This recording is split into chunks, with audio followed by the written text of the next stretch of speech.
Good evening. I'm Laura Jones, host of New Jersey Politics with Laura Jones. Welcome to the New Jersey Gubernatorial primary debate presented by Uber. Streaming is sponsored by Stand with Crypto, and the debate is sponsored by RWJ Barnabas Health and Horizon Blue Cross Blue Shield. We are live at the Donald M. Payne Senior School of Technology in Newark. A special thanks to our host, Essex County.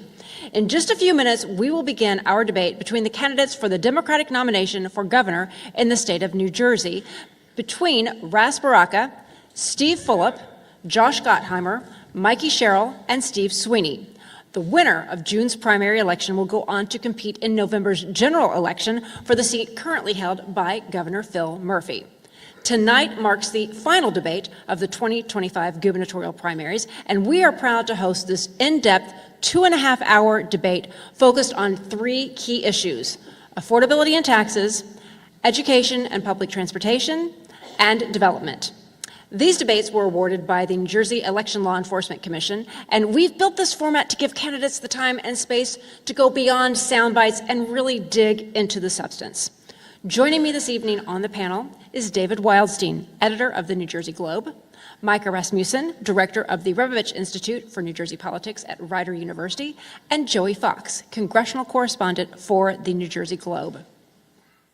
Our questions this evening are intended for Democratic primary voters. We developed these questions specifically with undecided voters in mind. Tonight's debate is designed to help those voters make an informed decision as they prepare to head to the polls on June 10th. And on Tuesday night, we're going to do the same for the Republicans. As to the rules tonight, panelists will direct questions to individual candidates, with each getting roughly the same number of questions.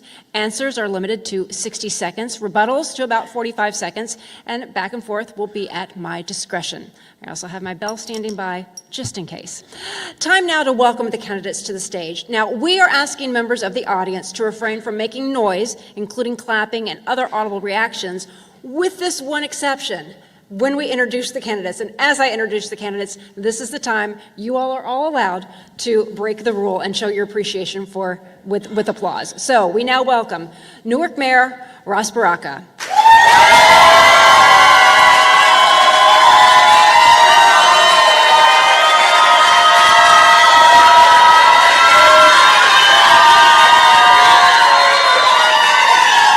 We'd like to, Congresswoman, our next is Congressman Mikey Sherrill.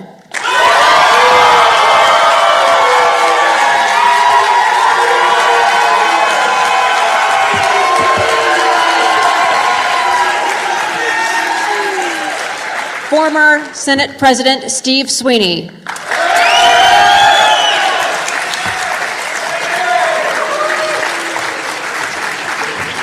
Congressman Josh Gottheimer.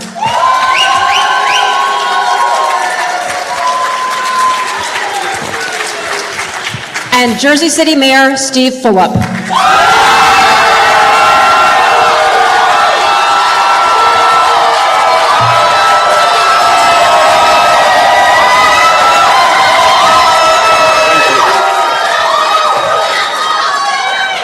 All right, that's all the audience is allowed at this point. And now it's back over to us.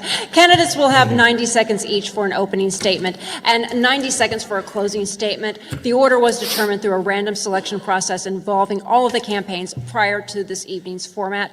We've gone over the rules of the debate and have a lot of questions to get to, so we're going to jump right into opening statement. Josh Gottheimer, you will be going first, followed by Mikey Sherrill, then Ras Baraka, Steve Sweeney, and Steve Fulop. Josh Gottheimer, the floor is yours. Thanks for having us, and great news about the transit strike. I love Jersey. I grew up here. My dad was a small business owner. My mom was a school teacher. It was a place that usually most people could afford when I was growing up. But right now, we know the reality. People are getting crushed, nickel and dimed every which way. ARP just put out a survey that 41% of seniors are actually thinking of leaving the state because it's too expensive. We've got the second highest child care costs in the country. Starting next month, you're going to have utility bills up 40% in 1 year. Trump's tariffs are killing people and killing their retirement savings. People just can't afford to be here. And we've got, of course, the highest property taxes in the whole country. That's why I'm running as the lower cost, lower taxes governor, to make life more affordable for people, because we have to. I want everyone to be able to stay here and raise their kids here and be able to stay here when they graduate or when they're a senior. Listen, I'm going to cut property taxes by nearly 15%. I'm going to give the middle class an income tax cut. We're going to help renters with a rebate because rents are up 33% in the last 5 years. And of course, we're going to help our seniors. We're going to give them a break every year called a senior bonus if they stay here when they're 70. We can do this. I worked for Presidents Clinton and President Obama. I also beat a 7-term Republican right-wing incumbent. We're Democrats. We can take on these challenges. They're not impossible. In fact, we're the ones who have a record of getting these things done. We can solve this problem, and when I'm governor, we will, and I'd love to have your support. Thanks so much. Mikey Sherrill, your opening statement. Thank you. My name is Mikey Sherrill. I've served this country my entire life. I took my first oath to the Constitution when I was a teenager at the Naval Academy. I served for almost 10 years as a helicopter pilot and a Russian policy officer, and then again at the U.S. Attorney's Office, and now in the United States House of Representatives. And I also have 4 teenagers. So not only have I fought my entire life for you and your families, but I'm going to continue to do that because I'm so worried about the future we're about to leave for our kids. And we know what the stakes are. We know Jack Ciattarelli has promised to doge New Jersey. Trump has said he's 100% MAGA. He said he's going to not stand up to Trump on anything and go along with everything. And we also know that he said he's going to cut funding for Planned Parenthood and put in place an abortion ban. That's why we need a different kind of leader. And you're going to hear a lot about people who've done things and are going to continue to do things, the same old, same old. But I'm going to fight the status quo. I'm going to take on entrenched interests for you and for your families, because we need to make sure we see a different future here. And I have a record of effectiveness. I've gotten a lot done here for our state, and I'll continue to do that. And I also have a record of getting out the vote in the biggest way possible. And that's what we're going to need in November, and that's what I'm going to deliver for New Jersey. So I'm asking you tonight for your vote. Please get out and vote on June 10th. Thanks so much. Mr. Baraka, your opening statement. Thank you. I know we have less than a month for this election, and people are still making up their minds, so hopefully we can get you to make up your mind this evening. I want you to join a group of people who have already endorsed and supported this candidacy.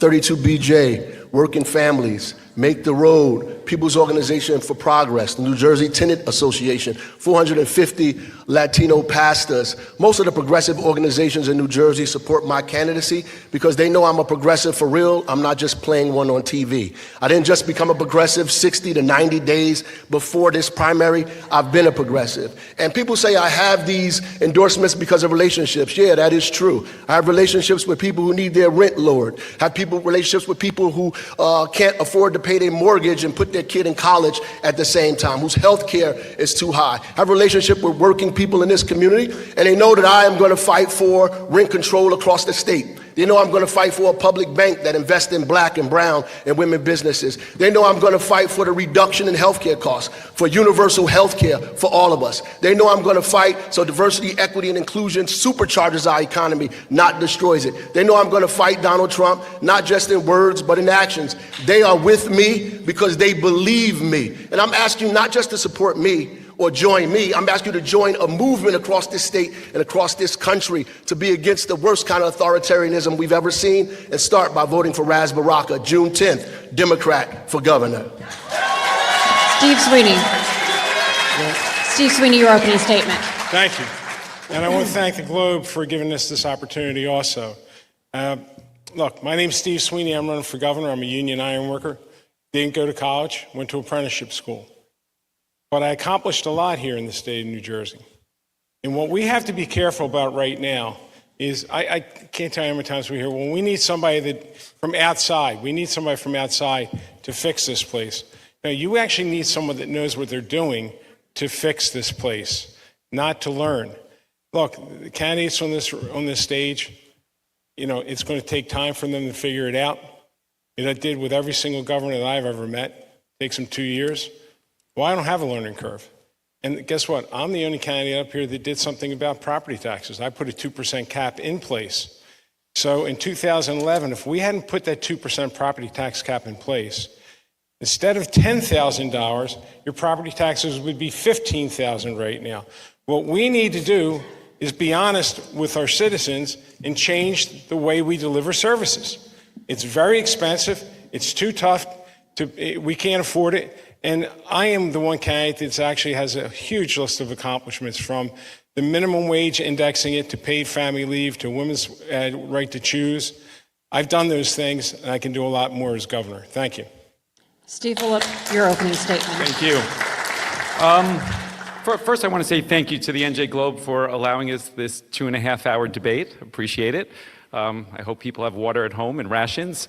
More than that, I want to take a minute and just talk a little bit about how this campaign is different.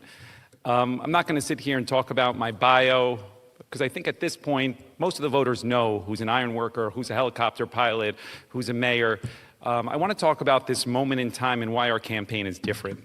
Our campaign is based on 3 things. I talk about the corruption tax that you pay in New Jersey that is unique to New Jersey. It transcends everything that we do, and it's part of the affordability crisis. And I'm in that lane alone talking about how we need to change that from North Jersey to South Jersey and how we're going to get there. I talk in more detail than anybody else, with specifics, not platitudes, saying this is what I'm going to do on transportation and this is what I'm going to do on housing. It's specific because I think that people in New Jersey need a clear vision on how we are going to move forward, because Jack Ciattarelli will be tough to beat in November. And absent a clear vision with specifics, not platitudes, we will lose in November. And then finally, we are in a unique moment in time when this state and country is at risk. And I speak with specifics about the actions I will take to stand up for New Jersey values. Our campaign is different, and I hope you stand with me on June 10th. Thank you. All right, we thank you all for your opening remarks. Now, as I mentioned in the welcoming remarks, first, that's all from the audience that we're going to hear. We appreciate your support, but we want to make sure we keep this debate on track. The way we've structured this debate is divided into 3 sections: affordability and taxes, education, as well as public transportation and development. Joey Fox is going to start this first round with a series of questions on transportation. Joey, over to you. As I think many viewers probably know at this point, the New Jersey transit strike is over. It was an engineer strike that shut down the state's commuter rail system for 3 days. Senator Sweeney, what do you think the state needs to do in the future to prevent similar disasters like this from happening again? Don't wait for 5 or 6 years to settle a contract, number one. Work with the unions. There's an expiration date on contracts for a reason. So work with the unions to get that contract done in time. I do this for a living. I negotiate for a living, so I know how it works. No one wanted to go on strike. They didn't want to go on strike. I'm glad they came together to settle this thing. But we got to respect our workers too. And to ignore what happened is a problem. The other thing is, honestly, putting the right people in place to run the place. Chris Clory is a transportation expert. We finally got somebody. Look, the person that was the CEO before this was a maritime engineer. Last time I checked, buses run on roads and trains run on tracks. You know, putting people in place that know what they're doing is extremely important. So, thrilled for the commuters. I think it's great. And we got to fund transit, though. We got to make sure we continue to fund it. Mayor Baraka, do you have a response to that? Yeah, I think we need to make sure we have dedicated funding for transit. It's not there. The corporate millionaires tax needed to not be rated. We needed to use that to continue to fund transit as it is. Stop using our capital funding to pay operating costs if we had sufficient funding. I agree that we should have settled this contract 6 years ago, that nobody should be going without a contract for that long, and that we needed the revenue and the money to be able to do that. We cannot give billionaires tax breaks and fund our infrastructure at the same time. We have to change our tax code so we have money in our budget to deal with the things that are important to us. And we have to stay at the table, so I'm glad that the governor and Chris Clory stayed at the table. I also agree that we need new leadership there. It's important that we have the right people running the agency, and we're not putting our friends and our relatives in these spots to be able to make critical decisions about what happens here in New Jersey. I would also lean into buses. I think that we should Spend a lot of time talking about buses because buses, in my mind, represent a large portion of folks in my constituency who 50% of them don't own a car. More than half make only $37,000 a year. It's important for us to invest in buses, to expand buses statewide, to make sure that we could turn this agency, not just in a train, in an agency that takes people to New York and Philadelphia, but talk about moving people around the state of New Jersey. So, Mayor Phillip, I want to bring you into this as well with a slight update to the question. You've been endorsed by a number of transit unions in this race, although not the union that was specifically just on strike. Do you think that the state was fair in its dealings with the union during this process? Look, being executive, I've dealt with 7 unions. I negotiate. I have some familiarity. So I don't know what's happening in the room. But I will tell you, at the end of the day, transportation in New Jersey has been neglected, and that is a failure of leadership. And there's a couple ways to fix it, and I think that the next governor has an opportunity of that. Number one is I stood alone on congestion pricing, saying that it is a healthy thing for the state of New Jersey, because if you believe in the environment, you believe in health, or you believe in mass transit from a regional standpoint, you would err on the side that working families take the buses and trains, and congestion pricing has served to benefit. Number two, the widening of the Turnpike project is a $12 million boondoggle. You need to put that directly into the system. The CBT, which we suggested originally, you need to make that perpetuity, not 5 years. I say this because we are a failure of leadership crisis moment because they haven't put money into it and thinking about a regional system. So I'm not in the rooms ultimately, and I don't think any of us are on how that looks. I'm proud to be supported by the majority of transportation unions, and I am proud to have a substantial track record around transportation. Well, Congressman, I'm actually going to get to you on the next question, which is a continuation of this. Mayor Phillip brought up a number of different transportation-related topics, including the corporate transit fee that will fund, or that has dedicated funds for New Jersey Transit through 2028. Do you support continuing that corporate transit fee after 2028? Some of your opponents have called for that. To my knowledge, you have not specifically called for that. Do you support that policy? I'll get that in 1 second. I do want to just say one thing. People are pissed about what happened on the transit strike because they're upset about transit overall, right? We know the summers of hell where they're stuck on the trains are delayed, buses aren't running on time because we've got old buses and old rail cars. We've got to fix both so we get the place running again. And that, I think, is critically important. And to the point of the congestion tax that Steve brought up, which I just want to address, people are hurting in our state right now. They're getting nickel and dimed. Everywhere they turn, they're feeling crushed. The idea that we would hit hardworking families like nurses and electricians and teachers with a new $9 a day tax to drive into New York is outrageous. You fight New York when they mess with Jersey families. You don't allow that to go on. And Steve should also know that actually the congestion tax would cause more pollution in northern New Jersey. There's not a lot of options, Steve, for people in a lot of places in our state for mass transit. That's why a lot of people have to drive, unfortunately. We want more mass transit, which is why we should invest in more mass transit. It's why, of course, right now you've got the corporate tax to be able to help invest more in mass transit. We got to keep investing in mass transit. It's critical for our state. So I just want to... Joe, he mentioned me by name. Could I respond to that, please? Sure, but I do also want to ask him the follow-up because the ultimate question wasn't answered. Okay. Well, everybody's going to mention me by name, so that's great. That's good. Okay. But I want to follow up. But first, Congressman, do you support extending this corporate transit fee? I think right now it's in place for 3 years. We'll see what the next budget calls for. Right. The bottom line is I want to make life more affordable for people, not increase taxes. That's the same old way in Jersey, right? And hitting people when Jersey and New York people drive into Jersey, New York people drive into Jersey with yet another tax. I want them coming to Jersey to eat at our restaurants, to go to our stores, and hitting people with another fee to drive into Jersey is going to drive people away from Jersey. Listen, the corporate business tax. Corporate business tax was proposed in 2018 by Senator Loretta Weinberg and me. I'm thrilled that they passed it. But what they didn't do is constitutionally dedicate it. I know how this stuff works. What's going to happen here is in 3 years, if that money isn't dedicated, it's going into the black hole called the budget. That's the thing we got to fear about. Look, they raised it last year and took the $1 billion and used it for the budget, not for transit. We have to make sure that transit funding is in place and it's used for the purpose that it's being raised. Too much of the stuff that happens in Trenton is we raise something, we're saying it's going to be for this, and it goes over there. It's not okay. We have to lock this money up to make sure that the people that are depending on transportation, and by the way, I would love to have some in southern New Jersey. Would love to have some. I've seen buses, I've seen trains.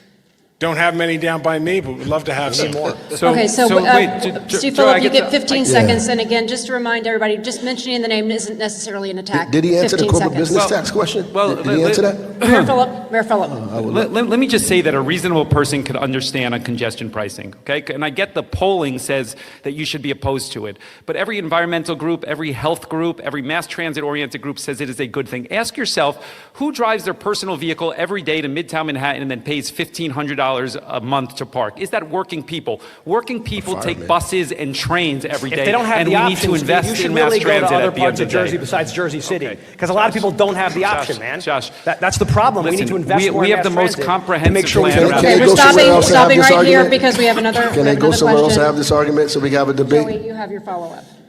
Yeah, so I'll bring Congresswoman Sherrill into this really quickly. Any funding that goes towards mass transit could go towards any number of goals. It could go towards capital improvements, it could go towards line expansions, it could go towards reliability improvements, so on and so forth. Everyone on the stage is going to talk about fixing New Jersey Transit. When you talk about fixing New Jersey Transit, what are the specific things that you would prioritize above all else? So specifically, I think we have to get a dedicated source of funding to rail. The corporate business tax is what we have in place right now, but I think long-term we have to look at transit-oriented development. That's exactly what I would build out as governor. I think we need to have a statewide transportation plan so that we run the systems throughout our state. Right now, the last plan was really done in the 1800s, so we have rail lines that go in and out of the cities. We need a statewide plan that includes bus lines and, yes, the southern line from the Glassboro-Camden light rail that we need to get built out as well. And then finally, I think we need to look at what the future is of our EVs on the road. So where are we going to have EV chargers as well as truck stations? All of this needs to be determined because that will help us then build out the state as far as where we're building homes and corporate offices as well. Right, so I would like to say that, with all due respect, I agree with transit-oriented development. It should happen. We should be building housing, but that's more of an affordable housing model. It's not going to fund transit itself. We're going to get into this tax issue. People are trying to avoid this, but this is the only way we pay for services in the state. We don't sell pies out of the back of the state house or cars.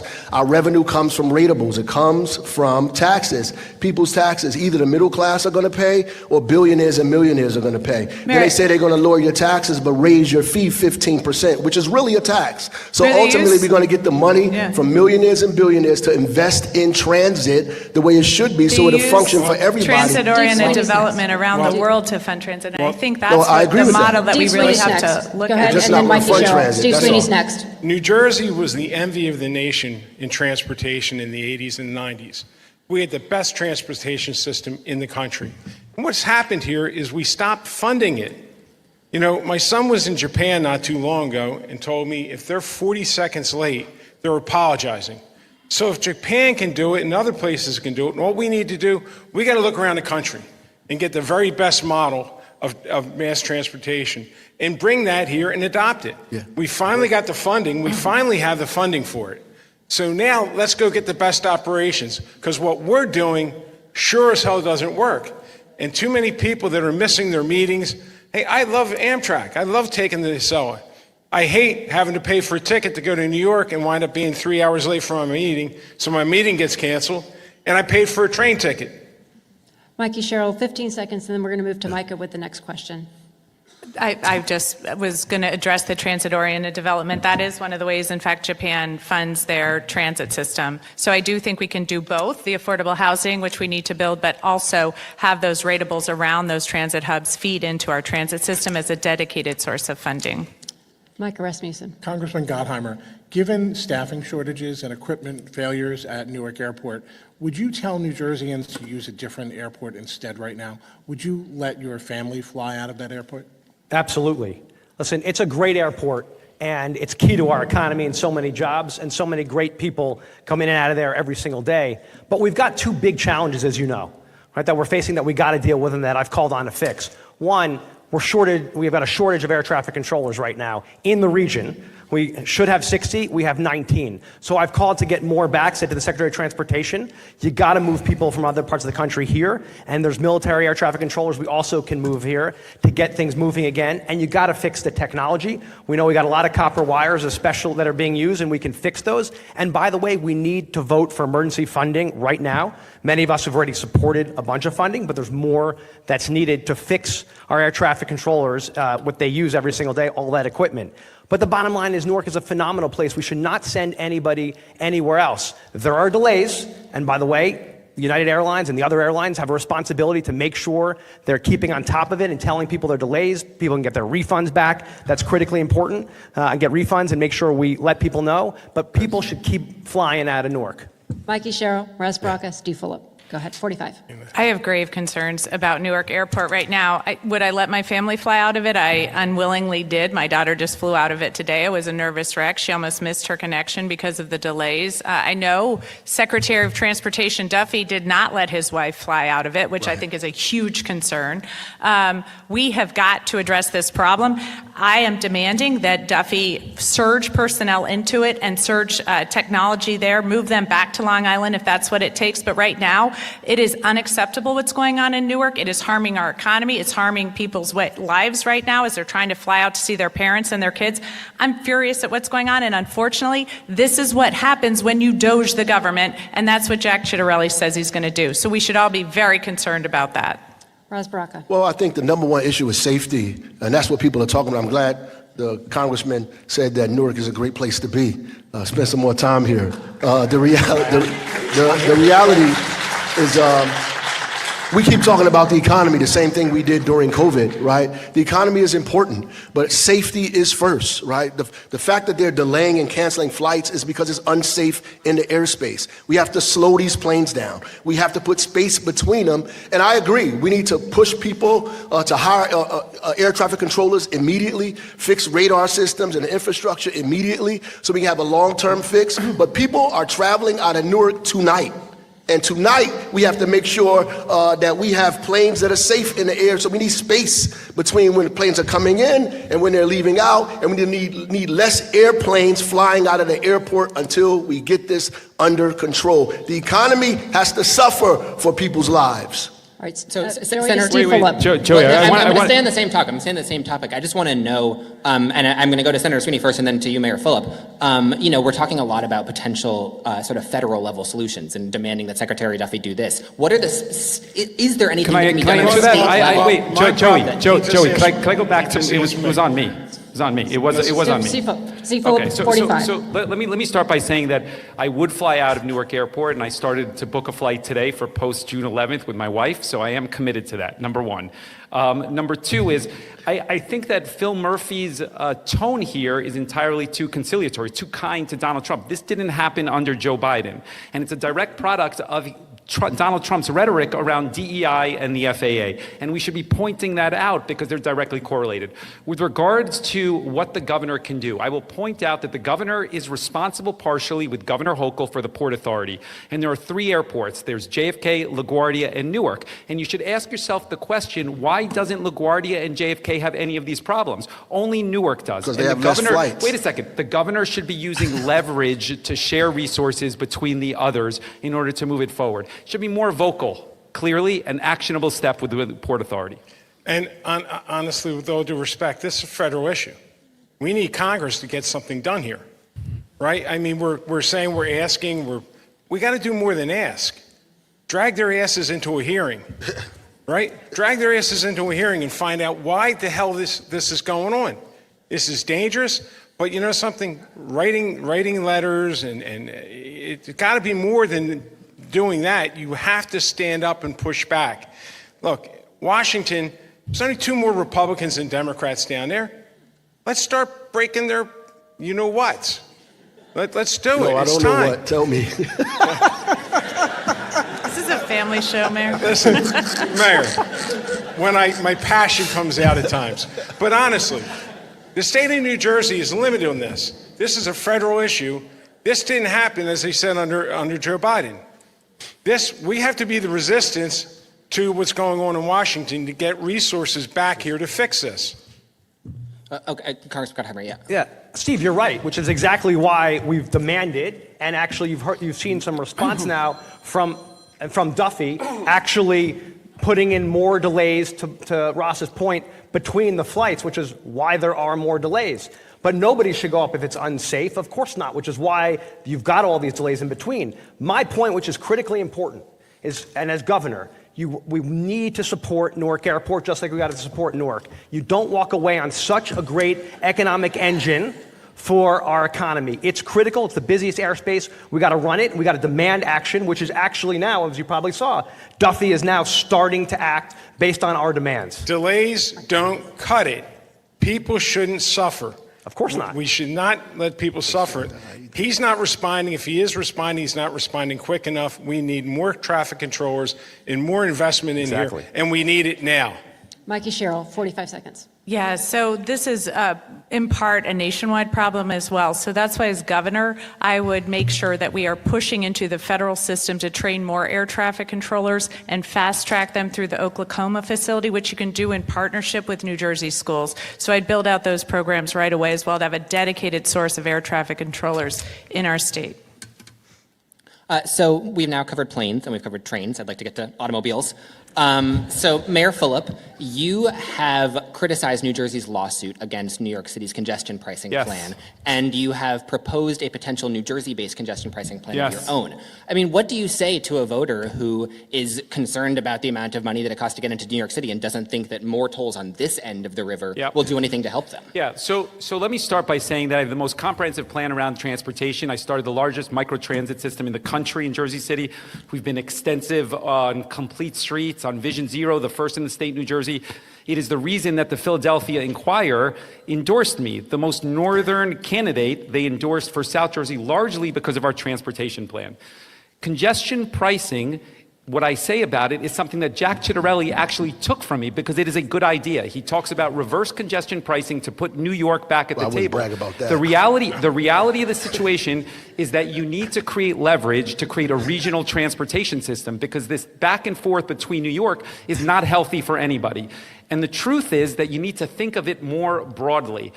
It is the reason that congestion pricing has been successful up till now. If you look at mass transit times, if you look at the environment, and I think that there's a route here ultimately to improve this. I want to say one other thing. We have plate readers on every entry and exit into Jersey City because the technology today allows you to exempt whoever. If you want to exempt a person with purple hair with the driver's license G starting, Steve you can Sweeney's do next. that. Josh Gottheimer, Mikey Honestly, Sherrill. Steve Sweeney. reverse congestion pricing is the dumbest thing I ever heard of ever, to be honest with you. No. With all due respect. Amen. Because what's going to happen is I gotta respond. now you're getting that. Yeah, I want you to respond and will. explain why it's okay Yes. to tax people both ways. Yes. Congestion pricing is wrong.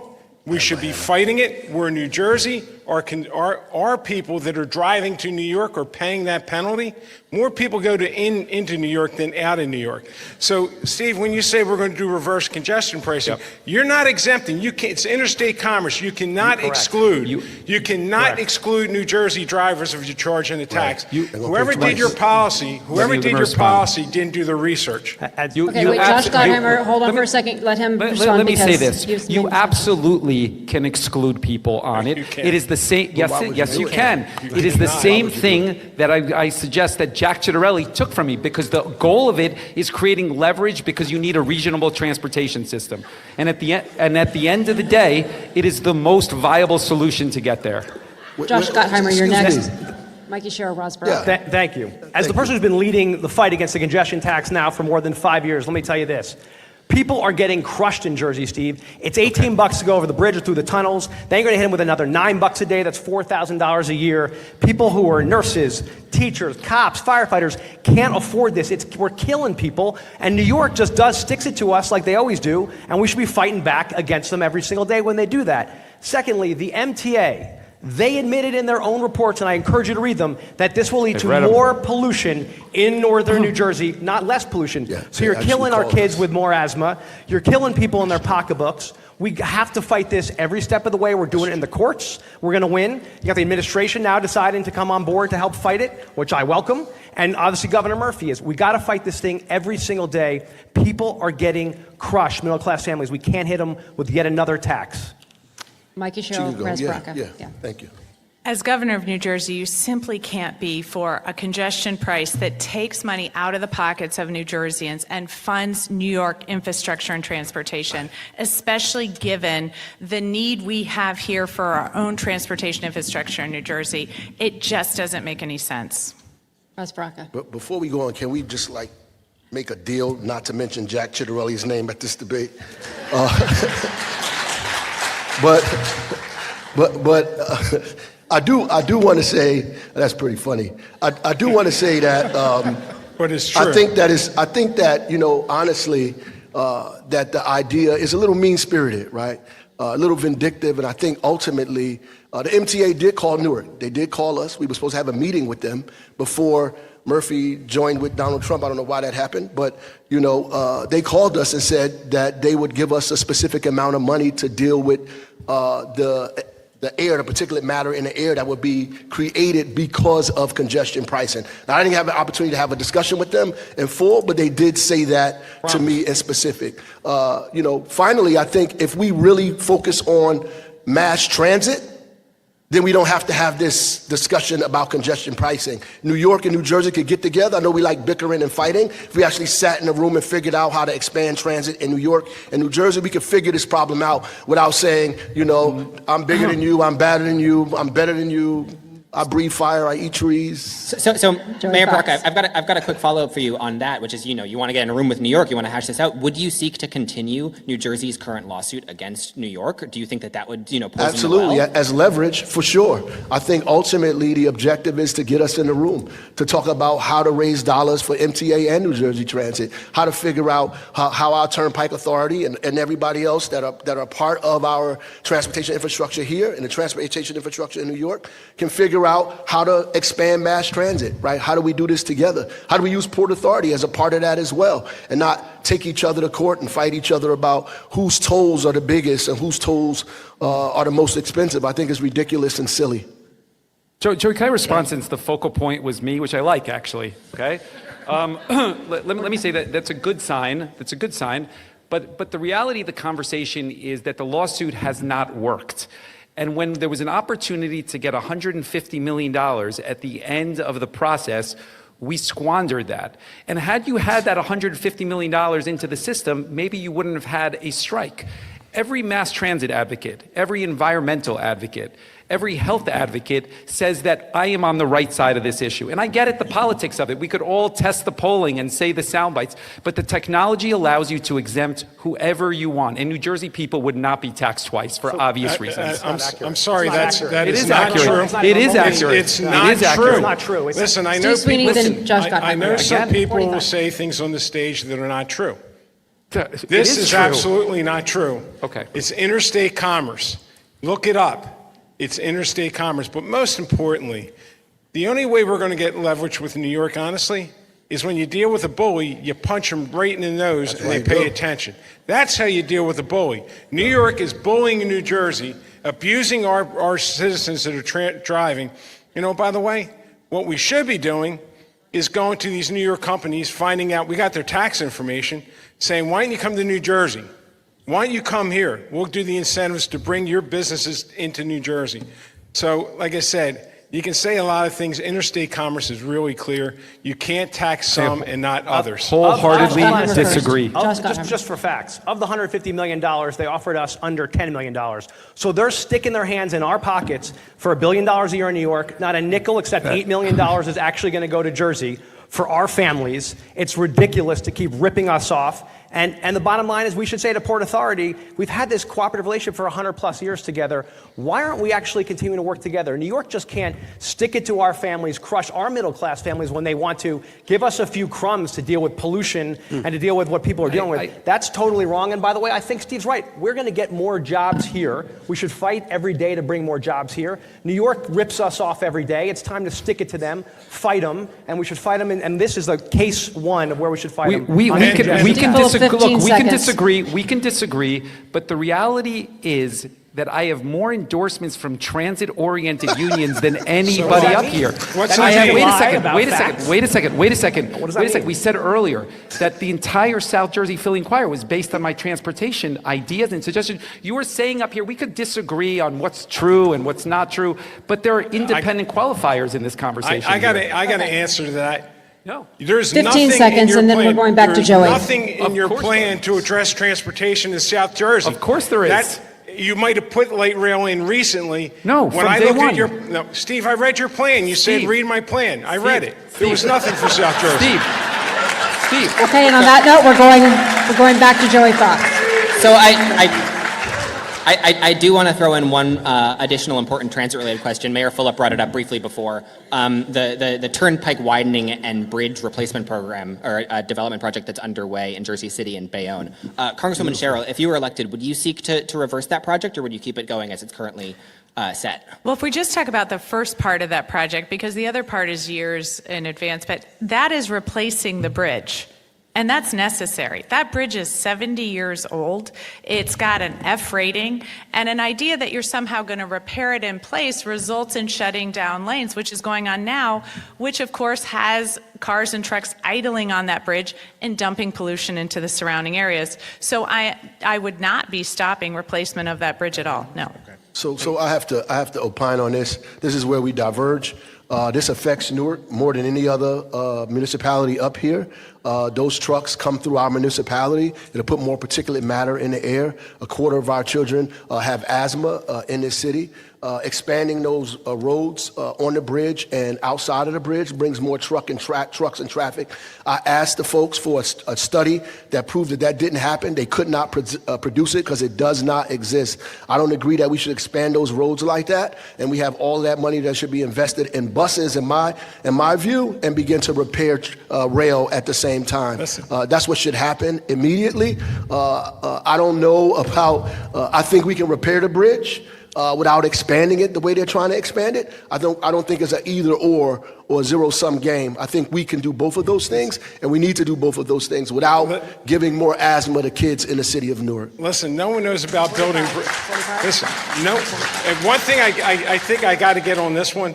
No one knows more about bridges than me. I do it for a living. We build bridges. Trying to repair that bridge will cost more than the new project. It will cost more. It's going to create more congestion, as the Congresswoman said, because you got to shut lanes down.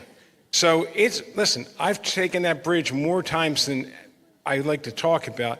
It's always a bottleneck. It's always slowing things up. It's creating lots of pollution. And not all of Hudson County is against it. I know the mayor of Bayonne thinks it would help his city in a great way. I'm sure. but they didn't 15 produce that. seconds, and then we're going to move on to David. I want to go back to, and I agree, it's not an either or. I am an advocate for the safety improvements. I think that's very important. It's the $12 billion additional on top of that. From the beginning, it started as a way to alleviate traffic going into the Holland Tunnel. And when we pushed back that it didn't make sense, because if you widen it to 20 lanes, the Holland Tunnel is still 2 lanes at the end of the day. And when we pointed that out, they said, well, now it's about truck traffic. And that would beg the question, then why are you looking to extend it beyond Bayonne ultimately? And the reason is because it's an unnecessary project. That dollars should be allocated to mass transit both in South Jersey and the Bergen extension of the light rail. Can I get Over people to to say David that they care Wildstein. about the asthma in Newark? David Wildstein. Okay. This is why we have a 2.5-hour debate. Right. I'm sorry to Don't give him hamper that. on all the fun that you're having here, but I want to go to development. I want to go to housing and ask you a question that has been around for as long as I can remember in New Jersey. I'll start with you, Congresswoman Sherrill. If you're elected governor, Your mic's not on. Microphone. my mic not on? No. Is that- okay. Okay, then how about if I talk really loudly? Now I'm good? Okay. If you're elected governor, Congresswoman, who will have the final say on development issues? Will it be state government or will it be local elected officials? It will be me as governor, state government, in conjunction with local officials as we have buy-in to the plan. Because what we have to do is build more houses in this state. You're never going to make New Jersey more affordable if you don't make housing more affordable.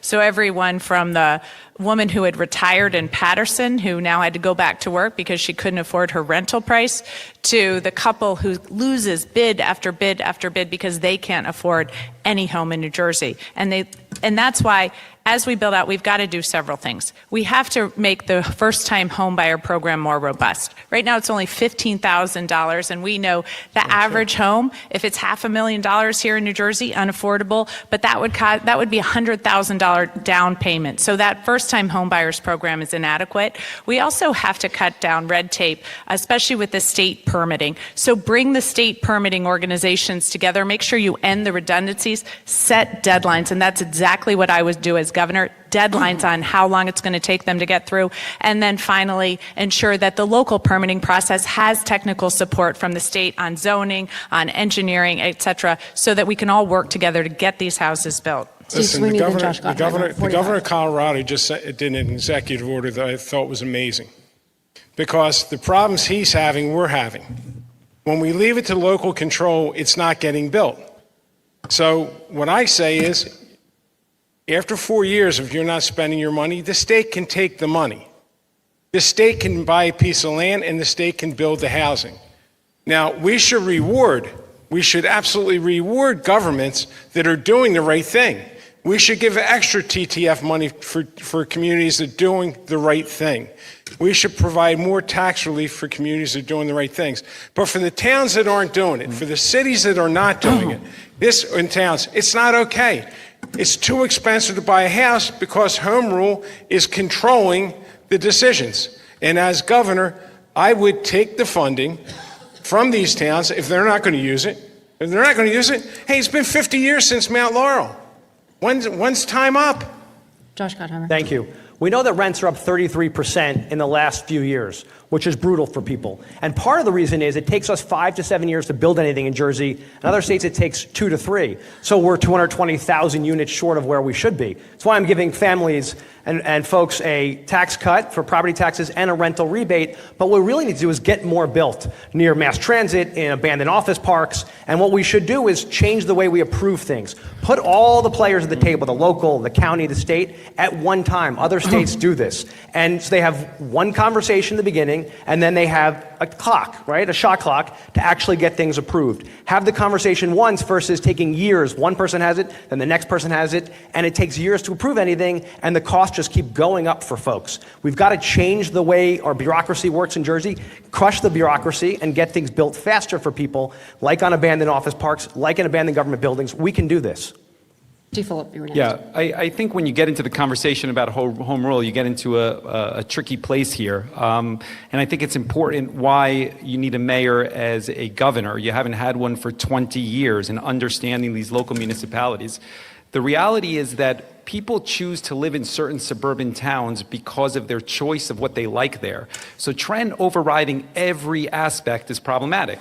But there certainly are places around mass transit, New Jersey transit property, that the state should control the zoning. And the state needs to do a better job of creating transparency around who is committing the necessary steps to move housing forward. And then Trent needs to follow those with funding. When a mayor says they need more school or infrastructure funding, that is valid. And that is what the governor needs to do in order to actually move this stuff forward. Raz Baraka. We need some consistency. We can't be against home rule in one debate and for home rule in the next debate either. We need to declare a state of emergency on housing. The governor needs to do that immediately. The policy should be driven by the state of New Jersey, by the governor, with the support of local building trades, support of community housing advocates, and local elected officials to sit at the table to decide how much housing they want to build in the next 2 or 3 years. I would say 15 to 20,000 units of housing, identify places to build it, transit first, and begin building that housing immediately. We begin to empower community development organizations to build low-income and moderate housing and affordable housing in communities where big buildings can't go, and empower community-based organizations to do that kind of housing in those communities with with clinics at the bottom of it, with retail at the bottom of it. This is exactly what needs to happen across the state of New Jersey. And if we had a public bank, we can invest our money in that bank and begin to create a fund so we can begin to affect the market for low income and affordable housing in the state of New Jersey. Right now, the market is only for luxury housing, and that's a fact. And So, anybody can say that they built David- affordable housing in New Jersey. David's going to, But building affordable housing in a city where the income is $37,000 a year means that that's real affordable housing that we must build in the state of New Jersey. I think they should take cues from what we're doing in Newark and begin to do it statewide. okay, we're going to get Mikey Sherrill, Steve Sweeney for 15 seconds, and David has a follow-up. 15. We want to make sure we get to everything. Let me just do a quick follow. As you're going to follow up, I'd like you to address whether this should be done by executive order by the governor's office, or whether this should be done in conjunction with the legislature in terms of strengthening the state's power on making sure there's housing. Well, I think I'll start here with first. I want to piggyback on what Senator Sweeney said about Colorado, because that is an example of a blue state that's doing very innovative work. I think we see across the country too many blue states seem to be unwilling to cut through some of the permitting and regulatory process. Colorado has built over the past 3 years, since 2022, has built twice the amount of housing per capita as New Jersey has. And while New Jersey's home prices have gone up by 50% over the past 5 years, Colorado's have actually gone down by about 20%. So that is why this is such an important thing. As far as executive order, I think you start with the legislator. Look, I'm a legislator. I think that's what I have a gift for, is building out broad coalitions of support on bringing people together around the issues we care about. But certainly, I also think we do have a housing emergency in the state that we have to address. Listen, look, I believe in giving towns the opportunity. The problem is we've had 50 years of asking, and it's not happening. You know what I mean? So we've said pretty please too many times. So I said earlier, what Colorado did, I would incentivize towns that are doing the right things, cities that are doing the right things, reward them for doing the right things. But after that, I'm not going to ask anymore, because they're not doing it. It's 50 years. 50 years on affordable housing. So asking permission, no. I would sign an executive order if these communities don't start building the housing that they're required to do, because young people are leaving. I had a young person come up to me the other day at an event and said, I'm going to have to leave New Jersey. I was in Philadelphia. He said, because I can't afford a house here. That's not what we want. You have 15. The question is by executive action? Absolutely. This is not working. The system is not working. It's broken. People are getting crushed. Kids are leaving, as Steve said. Seniors are leaving because they can't afford it. A governor's got to cut through. And by the way, the governor's also supposed to be responsible to make sure there's water, energy, roads are fixed in these communities that are growing, and help the locals handle this. We can't keep doing it this way, guys. It's broken, and we've got to fix it. And the governor's got to step up and help fix it. I actually agree with Josh Gottheimer. I'm surprised. You should read my plans, too, let me say. Let me say this. Let me say this. I think executive order is very important, in particular around the transit-oriented development. The New Jersey Transit orphan properties, which are throughout the state of New Jersey, you start with an executive order right out of the gate. It should be in the first 30 or 60 days, because you don't have a lot of time to get those properties going. So yes, executive order, particularly around transit-oriented development, particularly around New Jersey Transit-owned properties, to get that development started. One more. Yeah, and Mayor follow-up. I want to do just a quick, maybe a fact check on this. The Turnpike extension dollars are from bonds and bondholders. Yep. Can they be reallocated to mass transit? They've been reallocated in other states. Other governors have done that, actually. You saw Wes Moore do that in Maryland, the same sort of structure. As soon as he got in there, he reallocated dollars from highways towards mass transit. Same sort of structure. All right, but the question is, what do the bondholder covenants say now? I mean, I would take the steps. I believe that we can do that. And yes, I would take the appropriate steps to do that. And let me say this. You asked the question, that there is going to be litigation around that turnpike widening, okay? It's early on in the process as far as the approvals and the environmental studies. So there still is plenty of time before those dollars are allocated. And David, we need to do both. I don't know why it's either or. We need to invest in the bridge. We need to do that project. And we just recently got $1 billion into New Jersey Transit. That's a good thing. We need to dedicate it. We need to invest in transit so that it's reliable and it runs right. But to say either or, what are we going to do when that bridge fails? It's an F rating right now. So we're going to repair it. Again, I told you, this is the one area I don't think anybody can challenge me on because I worked on bridges. I know what it takes. It will cost more to repair it than to replace it. And then guess what? That's billions of dollars that we've now taken away from the bridges to put on mass transportation. So how are we going to pay for the bridge when we want to go repair it? Well, I asked those people, I met with those folks, I asked them for those, that data, they couldn't provide it. They couldn't provide the fact that it would cost more. They couldn't provide the fact that our children wouldn't be affected by trucks coming through our community. So that's where we diverge, that's where I disagree, that we have to take money to invest in transit. It's broken. We have to repair it. We have to add more buses. We need to be talking about public transit. Our conversation should be about public transit. Affordable housing and public transit go together. You can't have those separate conversations. If you build housing for people that are not next to transit, then they can't get to work, they can't get to the supermarket, they can't get to the economy. Therefore, you're making their plight more difficult. You have to have two of those discussions in the same way. Expanding transit and expanding housing is a plan that has to have to overlap with one another, right? It can't be separate. And I would support an executive order immediately because housing is an emergency in this state. All right, we're going to wrap on transit and development, and we're going to take a very quick commercial break before diving into our next topic, which is education. Stay with us as we continue the New Jersey Gubernatorial Primary Debate presented by Uber, live from the Donald M. Payne Senior School of Technology in Newark. Stay with us. Thanks. How long do you have?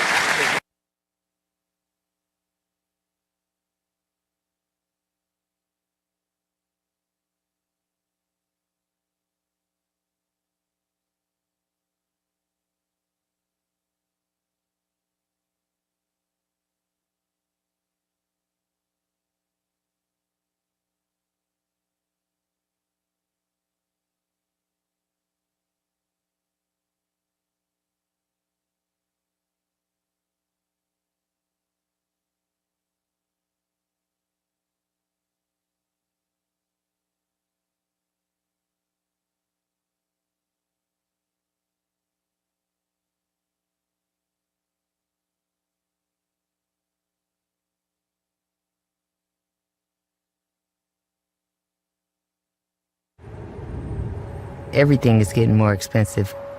Rent, groceries, insurance.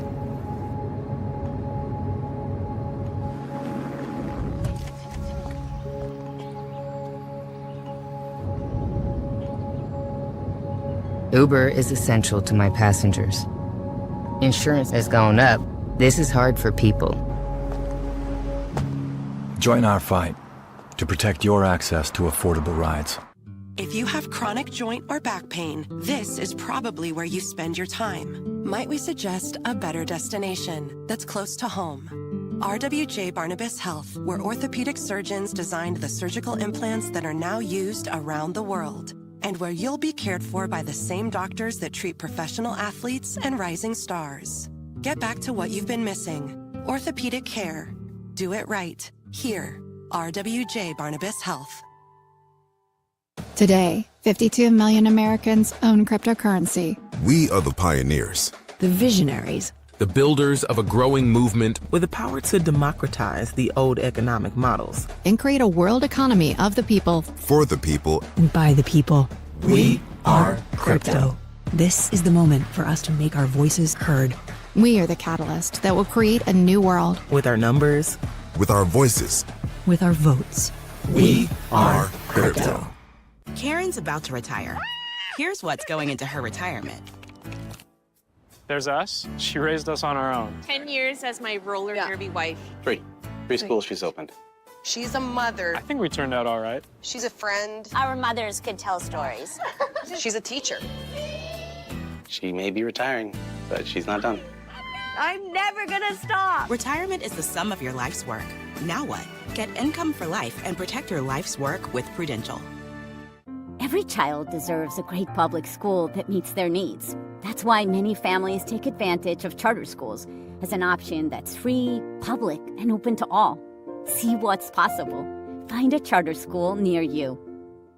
Hello, I'm Ferlanda Fox Nixon, President and CEO of NRBP, the premier chamber of commerce serving the greater Newark region. Our mission is to strengthen the region's business community through connections, resources, and advocacy. From member-exclusive opportunities to public events and more, NRBP helps businesses of all sizes grow, engage, and succeed. Join us at NRBP, where business meets opportunity.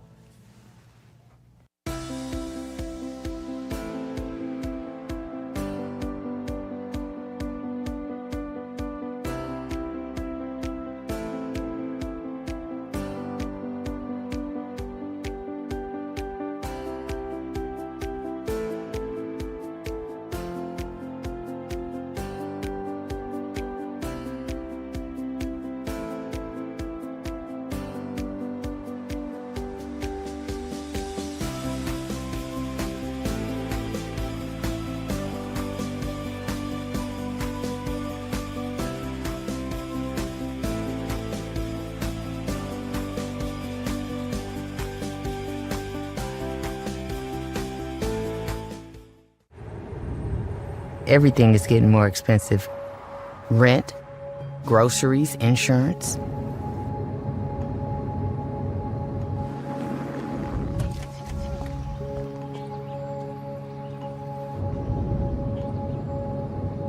Uber is essential to my passengers. Insurance has gone up. This is hard for people. Join our fight to protect your access to affordable rides. If you have chronic joint or back pain, this is probably where you spend your time. Might we suggest a better destination that's close to home? RWJ Barnabas Health, where orthopedic surgeons designed the surgical implants that are now used around the world, and where you'll be cared for by the same doctors that treat professional athletes and rising stars. Get back to what you've been missing. Orthopedic care. Do it right. Here, RWJ Barnabas Health. Today, 52 million Americans own cryptocurrency. We are the pioneers. The visionaries. The builders of a growing movement with the power to democratize the old economic models And create a world economy of the people. For the people. And by the people. We are crypto. This is the moment for us to make our voices heard. We are the catalyst that will create a new world. with our numbers, With our voices. With our votes. We are crypto. Karen's about to retire. Here's what's going into her retirement. There's us. She raised us on our own. 10 years as my roller derby wife. Three schools she's opened. She's a mother. I think we turned out all right. She's a friend. Our mothers could tell stories. She's a teacher. She may be retiring, but she's not done. I'm never gonna stop. Retirement is the sum of your life's work. Now what? Get income for life and protect your life's work with Prudential. Every child deserves a great public school that meets their needs. That's why many families take advantage of charter schools as an option that's free, public, and open to all. See what's possible. Find a charter school near you.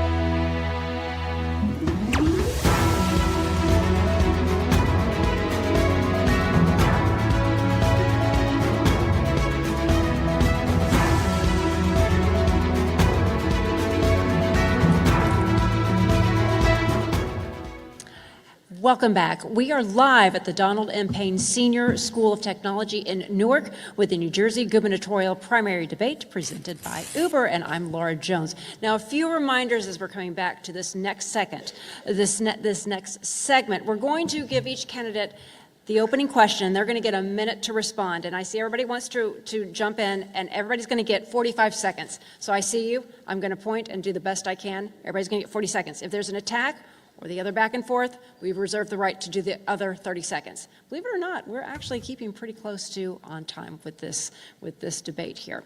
But before we get back to our panelists, we have a question from a student from here at Payne School. That was submitted to us, and I'm going to read that question. And the first question, we're going to go to Steve Fulop on this one. Everybody's going to have actually 30 seconds to respond to this one. And we're just going to go right down the line. Everybody's going to get to answer the same question from the students. All right, question from the student is, what policies will you implement to attract and retain high-quality teachers? Steve Fulop, that question goes to you first. Well, I think, first of all, in order to retain high-quality teachers, we need to do a couple of things. We need to roll back some of the changes that Christie made, particularly around the tier system. That's number one. The healthcare changes that Christie made are problematic as well, because you cannot attract teachers into the profession under those constraints that were created then. It might have sounded good at the time, but I think looking back over the last 15 years, you see it's problematic. Finally, I think we need to be investing in our school structures. You have schools throughout the state of New Jersey that don't have air conditioning, that are outdated facilities. We need to update them, because I think reasonably nobody will want to be in an environment that is not clean, that is not air conditioning, that doesn't feel safe, that doesn't feel modern. So I think those 3 steps that you can do to improve teacher retention and attract new teachers into the profession. Josh Gottheimer. Thanks. My mom was an educator. We got the best schools in America and New Jersey. I'm very proud of that, and that's how we get a lot of people to want to come to Jersey and stay in Jersey. But we got to pay our teachers well. And that means we got to bring COLAs back. We actually pay them and make sure they can afford to stay here. We can't change deals on them midstream because, listen, our kids, our future, and they rely on the best educators. So that means whether you're talking about universal pre-K, which I believe in, or all-day kindergarten, we've got to have the best physical structures for them, but most importantly, every kid in Jersey should get a great education no matter where they live or where they're from. Steve Sweeney. We need to pay them better. I agree with Josh. These are very, very intelligent people that go into any other field and make a lot of money. I'm proud that we actually fixed the health care. We did a thing called Chapter 44 where taxpayers and the teachers actually pay less now than they were paying. So again, paying teachers what they're worth, we couldn't pay them. It's just too much money. But we do need to pay them better than what we're paying them right now, because they have a lot of choices and they're choosing to educate our children. Because they're educating our children, we got to make sure we take care of them and their families. Mikey Sherrill. So during COVID, I had 4 school-age kids, and it was pretty horrible for families, and it was really tough on teachers. And I heard them, because my kids were on their computers at the kitchen table, month after month after month, doing really yeoman's work to try to keep kids engaged, and they're burnt out. And that's why we really need to support them with new teachers. In Lacey Township, K through 12, every class is over 30 kids. That's too much. So that's why I would have certificate programs for long-term substitutes, pay student teachers so they can afford to go into education, and then have on-ramps for teaching in programs like high-intensity tutoring, so that those people who come out to tutor our kids who find they love teaching already can have a pathway to becoming a teacher in our school system. Maris Brackla. I was an educator for 23 years in Newark Public Schools. Obviously, the first thing is increase teacher pay, fully fund the pension, restore cost of living increases, get rid of the tier system at the same time, make all schools community schools to provide teachers with the scaffolding and the support that they need in the morning and the afternoon so they can spend their time educating students and not dealing with problems that students have. So you need to build community schools there. You need to give teachers more control over staff development. They need to be involved in their own staff development to create what they need in a classroom. And lastly, this over-reliance on state tests, we need to begin to move away from that to give teachers more control in their classroom so they can begin to judge their work on the kids from moving them from one place to another, not this unrealistic goal that people put on them. Okay, we are obviously on the topic of education. I ask the audience to hold their applause, please. We're on the topic of education for this next segment. Mike Rasmussen from the Revich Institute for New Jersey Politics at Rider is going to take the first question here and the lead on this particular topic, education. Congresswoman Cheryl, last week Mayor Baraka said education should be paid for by the income tax rather than the property tax. Do you agree that it would make sense to pay for a state constitutional right to a thorough and efficient education from the broader statewide tax base? So what I think we need to do as far as property taxes is just combine some of the schools. We have certain towns that don't even run K through 12 schools, and they have the whole administrative cost and facility burden that every other administrative cost has for full school systems. I'll also tell you that right now we're going to see our student population go down because in 2007 that was a baby boom, and those kids are graduating high school. I know that because I have a son who's graduating high school. And that's why, these overhead costs that towns are facing, it's just too much. That's why we have to combine some of the administrative cost of our school system. I would start there, and I think in that way we can get property taxes down while at the same time continuing to fund our school systems. Well, wait a minute. Before we do that, could I do the follow-up, which is, I'm just asking where you think education should be paid for. The statewide base, where it can be spread out among the entire state, or town-by-town basis where you have differences in what towns can afford? So I actually like a county-based system more, and so moving as much as, moving several like occupational schools to a county-based system, magnet schools to a county-based system, a school like this that we're in tonight here at the Essex County Technical School, the Donald Payne Essex County Technical School. This is the kind of school that can really draw students from all over the county and defray a lot of the cost of our municipalities. Okay, Steve Fulop, and then Mayor I Rasmussen. think shared services is obviously a part of the conversation. We've done a lot in Jersey City around that. First of all, you need to modernize the school funding formula. It hasn't been updated since 2008, and I think it needs to be updated and take into consideration school districts that have larger diversity, ESL, and funded accordingly around that. Secondly, special education needs to come out of municipality by municipality and needs to be funded by the state. You'll give a better product to the parents and lower property taxes ultimately. And I think those are two important steps that you could take right out of the gate in order to kind of move this conversation forward without shifting away from property taxes entirely to income taxes. And of course, I want to say you do need to raise taxes on the highest earners, without saying. Mayor Rasmussen. The state Supreme Court said this, not me. They said it was illegal to fund our schools through property taxes alone, which is why we subsidize. That's what Abbott versus Burke was about, which is why we subsidize cities like Newark and Jersey City and all these places get subsidy because of the property tax. All of these cities are not Abbott districts anymore, so the school funding formula is broken. The people who live in those buildings in Jersey City, those kids they don't have kids in those schools. They come from still marginalized communities that are in those neighborhoods that are losing money and resources because the state is pulling back funding because they still have the old funding formula. Yeah, it needs to change. We need to be doing the same thing the federal government does when they do free and reduced lunch. They find out the incomes of the people in the school and they fund schools based on that. Now we can have a variation of that, but that should lead us. It shouldn't be the tail, it should be the head. Okay, Steve Sweeney, then Josh Gottheimer.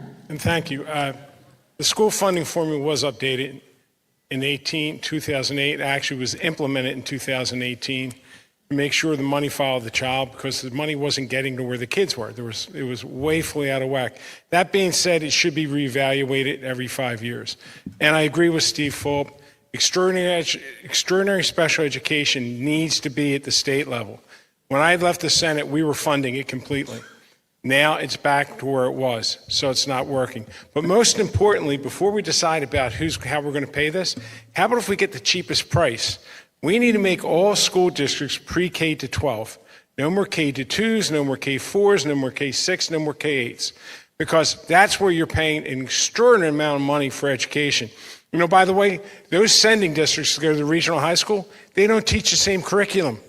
They buy different books, they buy different software. It is so inefficient what we have right now. And people don't want to change because it's home rule. We're not talking about closing your school down. We're not. We're saying you're not going to have an administration. You'll have a principal in the building. Josh Gottheimer. I agree with Steve that we've got to get the administrative costs down. We've got more superintendents than we have mayors. We've got to get more educators in the classroom to teach our kids. Then, of course, you got another problem here.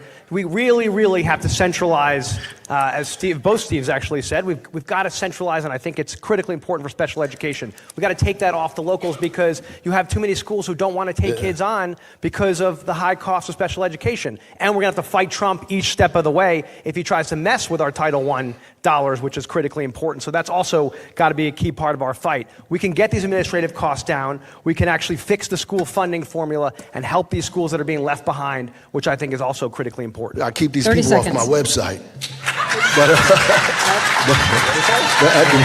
at 30 seconds. at the end of the day, I think we do need unified school districts. That's the key to this. Too many school districts. And I think we also paying for county schools as well. So we have to get this under control. We cannot fund districts with one school in them. Just like we can't support cities with 200 or 300 or 400 people in them. We have to pull back on all of this stuff. Shared service is a nicer way to put it, but ultimately we need to bring these school districts together. The infrastructure does not match the students. Toms River is complaining, but they lost 4,000 kids in the last 20 years with the same infrastructure, which is why their fees are going up, why their taxes are going up, and the state is giving them less dollars. They need more children through housing, or they need to combine their school districts with other schools. Diversity is actually the answer. We got to run away from Trump and his craziness and add more diversity. Steve Sweeney, you wanted 30 seconds, then back to Micah Rasmussen. And listen, this is, I started talking about extraordinary special education, but it's actually very personal for me.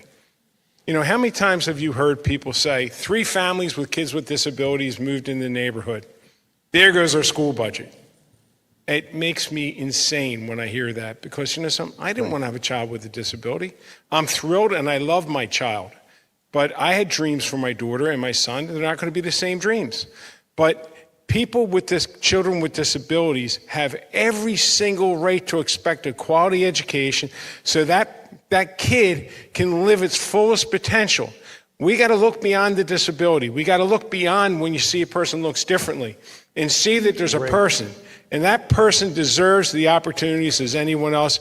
And that's why this is very important that we did it. I did it when I was the Senate president, and I'm going to do it again when I'm the governor. Mayor Baraka, you criticized Congresswoman Sherrill for saying one of the ways to address the persistent racial wealth gap is third grade literacy. As a former principal, do you believe there's a correlation between reading proficiency and higher lifetime earnings?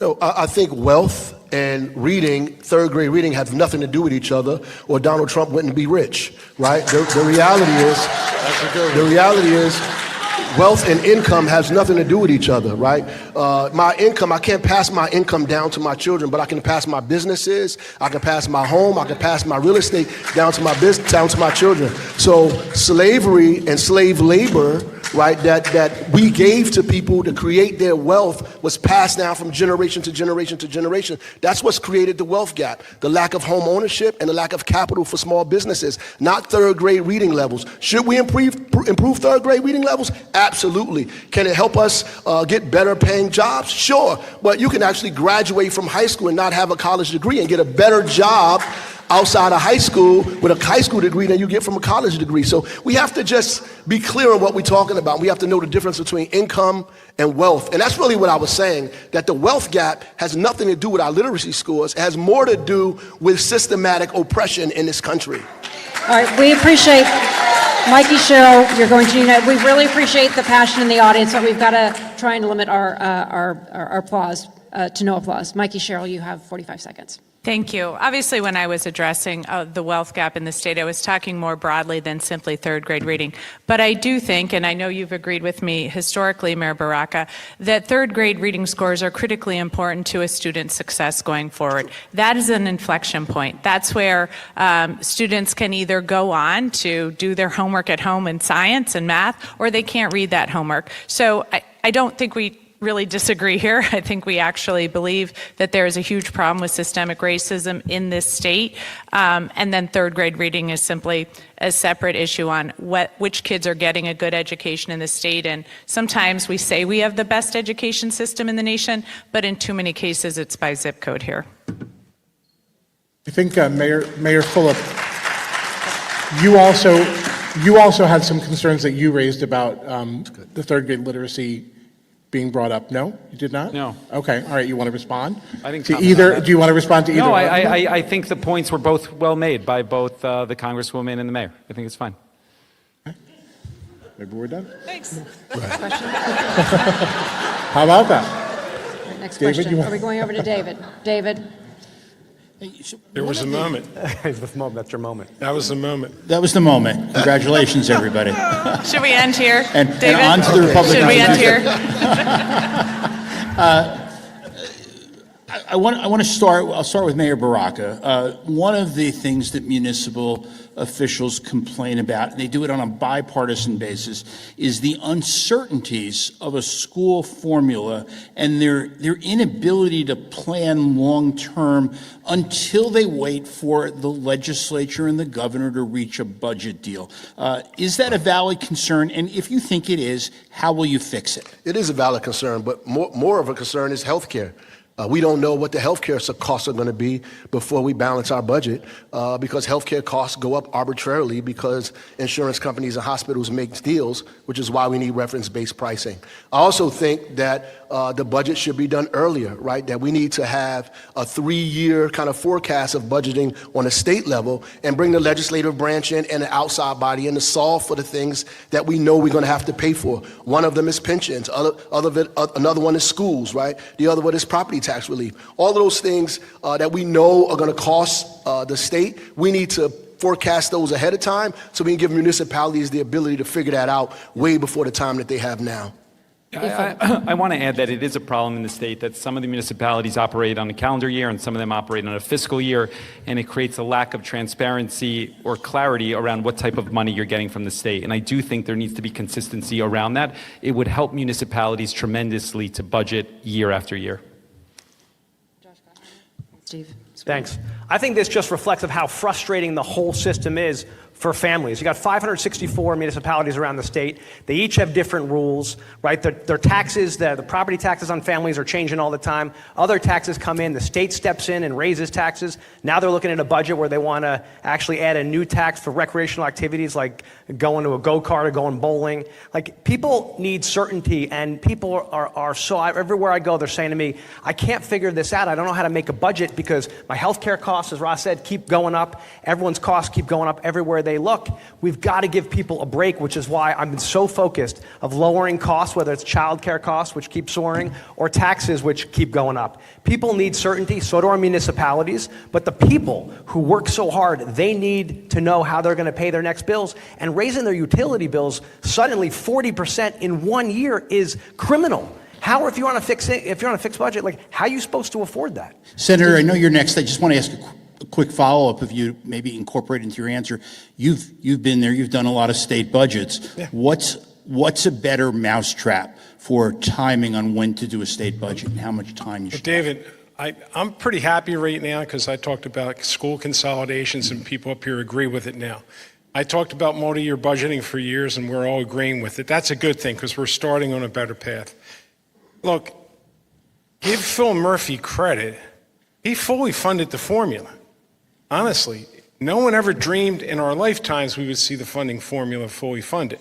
So you can move the time of when you want to do it, but the formula is not broken. It needs to be tweaked and adjusted because what I learned in the legislature is when you pass something, too often you walk away from it, you say it's done, we don't need to look at it anymore.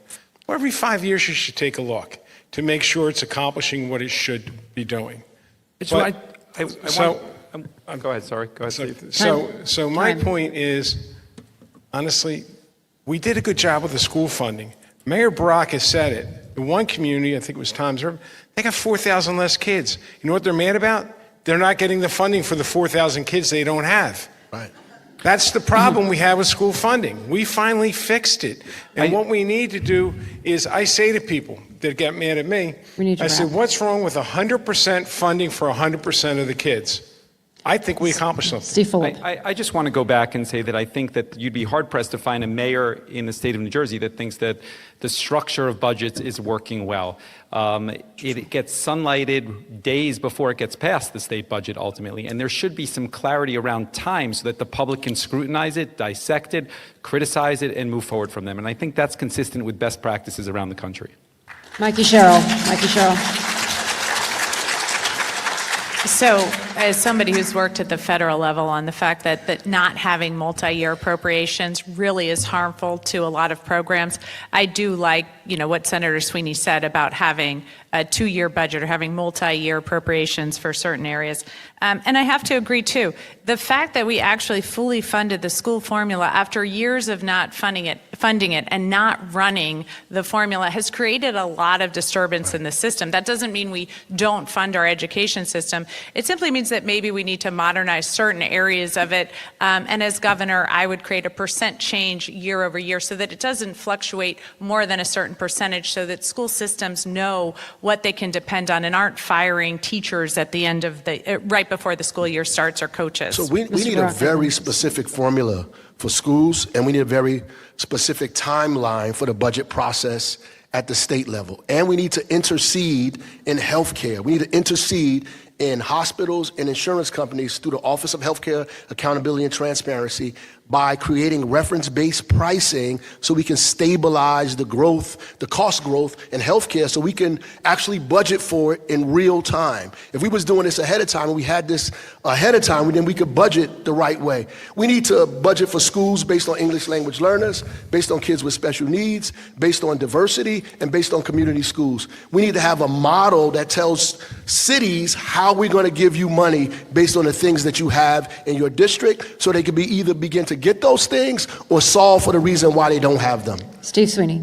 Josh. But we do that. Just so you know, we actually do that. The timing, I agree, is rough. But that's what the school funding formula says.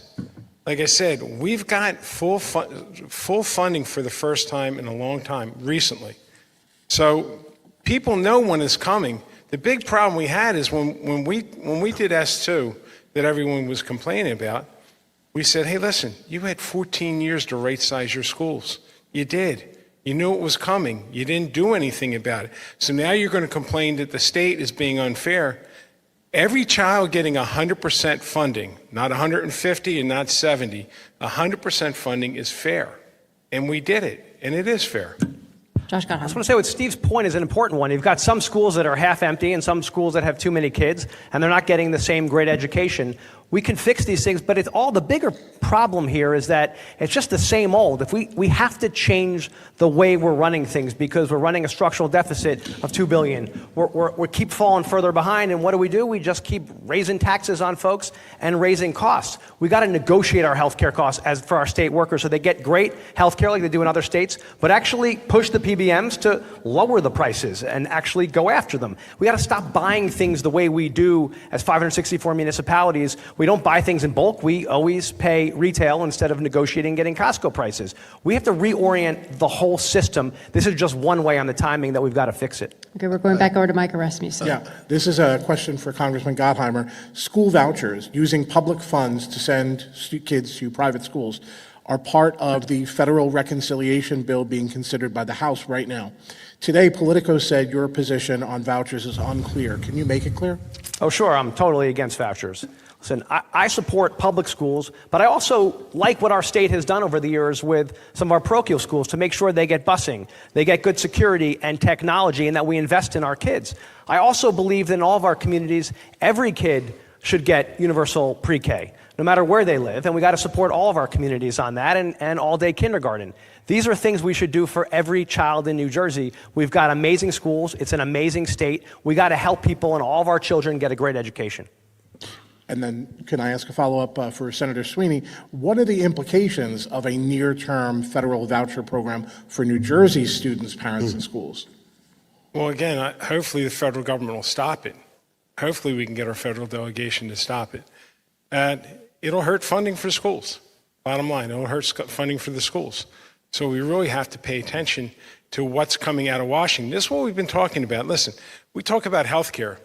I'm introducing something this week. It's called the Jersey option, because we're going to see Medicaid funding slashed.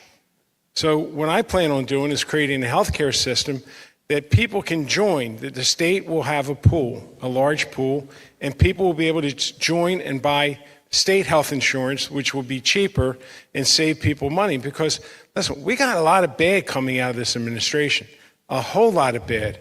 And we got to get prepared for it. You know, I saw Van Drew said, I'll never vote to cut Medicaid. And now he's signaling he's good with it. You know, it's not okay what's going on here.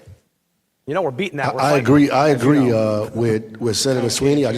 Maybe we could push him all the way to Medicare for all now, because that's what we need. So I agree with him 100,000% for sure on that. I just wanted to put that on the record. I'd like to put on the record that Van Drew already voted to cut Medicaid by $880 billion. Just yeah, he did. Throwing that out there. When he signed a letter saying he would not do it. I know you're right. I'm just now they're pointing suddenly out trying to back off of it because we're The whacking them every hypocrisy. day about it. I would just ask Congresswoman Sherrill, is there a way to reconcile the preferences of parents of students who go to parochial schools or want to go to parochial schools and the NJEA, or is this just a collision course? Is this unavoidable, right? You have a number of Catholic school parents are looking for this bill, supportive of this bill. Number of Jewish organizations are looking for this bill. We're just on a collision course here? Well, I think it's the state's responsibility to fund robust public school education. And that's, you know, I understand that there are parents that want a specific education for their children, and that's wonderful, but that's not the state's responsibility. Yes, Steve Phillips. I wanted to say that, you know, President Trump has redefined what's acceptable in public education, clearly with abolishing the Department of Education. And I think New Jersey needs to be more proactive with regards to constitutional amendments and legislation to protect New Jersey and define that we won't be vouchers, no religion, no outing children. Speaking to the values of New Jersey here, and I think what we're talking about here is that we are at risk because nobody's taken proactive steps yet to really define how education will look in the current world under President Trump. And I think we should be doing a better job around that. Ross Baraka. Right, so vouchers all the way around are wrong. And we have to be careful when we start having this conversation, a slippery slope to pay for one religious school and another religious school where religion begins to overshadow public education. Most Americans went to public school.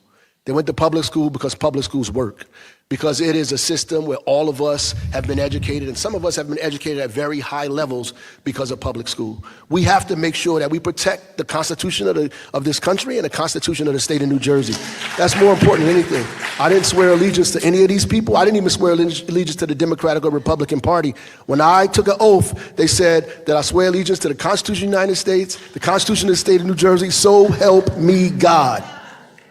Steve Sweeney. And listen, the federal government has already done great harm to education. They cut $1 billion for mental health. You know, our kids went through a lot, especially through COVID. They went through one hell of a lot. Now we got kids that need help. And you know, the state, we got a surplus. We got a $6 billion surplus. At some point, we're going to run out. We should use it for kids to make sure that they're getting what they need. We absolutely should. But at some point, again, hopefully we can scare a couple of these Republicans to start doing the right thing here. Because taking money away, mental health dollars away from children, that's messed up. And if you notice, we're taking them to court and we're beating them. Just like we did this weekend. We should fight them on every one of these things where they screw with Jersey families or with our children. Going after Title I money and hurting kids with disabilities is ridiculous. Right? But we've got to help all of our children in the state of New Jersey and take care of all of them. And I think that's really important. We've got an amazing state, and we can. Micah, back to you. This is a question for Senator Sweeney. At last week's debate, you said it's wrong to let school districts exceed the state cap on property tax increases. You said that they must regionalize and share services. But what do you say? We have a lot of regional districts in the state that are already sharing shelves full of services, right? Is there a third option for them besides cutting education or increasing property taxes? Like, we're not talking about cutting education. It's time for the school districts to start streamlining. Listen, no one's done more in this area and spoke about this more than me over the years. Problem was I couldn't get support because everyone was afraid to touch this thing because it's like, oh my God, everyone's going to get mad at you. Well, if people want lower taxes, they're going to regionalize those school districts from the K-2s, 4s, 6s, and 8s to be regional school districts from pre-K to 12. You will eliminate a ton of administrative costs in all these school districts. But the thing that bothers me, listen, when you research and get into this thing, and I did, they don't teach the same curriculum. They don't. So these kids are all going up, getting ready for high school, and they're all learning differently. So how about if we start with, because we have too many schools, you got more superintendents than mayors, let's start shrinking. Start here. Yeah. Let's regionalize. You already have the regional high school that has every member where these kids are going to school where they live on their board. So, I don't apologize for trying to make it more affordable. If we continue, I said this earlier, if we continue doing what we're doing, I told you, taxes should have been $15,000 this year. It's 10. 10's too much. But if we're going to continue to do the same thing over and over again and expect a different outcome, that is insanity. Steve Yeah, I want to go back to this conversation around the school funding formula, because I think it's directly tied to this. Senator Sweeney is correct that if you allow municipalities to exceed the district, it will get abused, and you will find yourself in a predicament that we've been in 10 years ago with property taxes go sideways.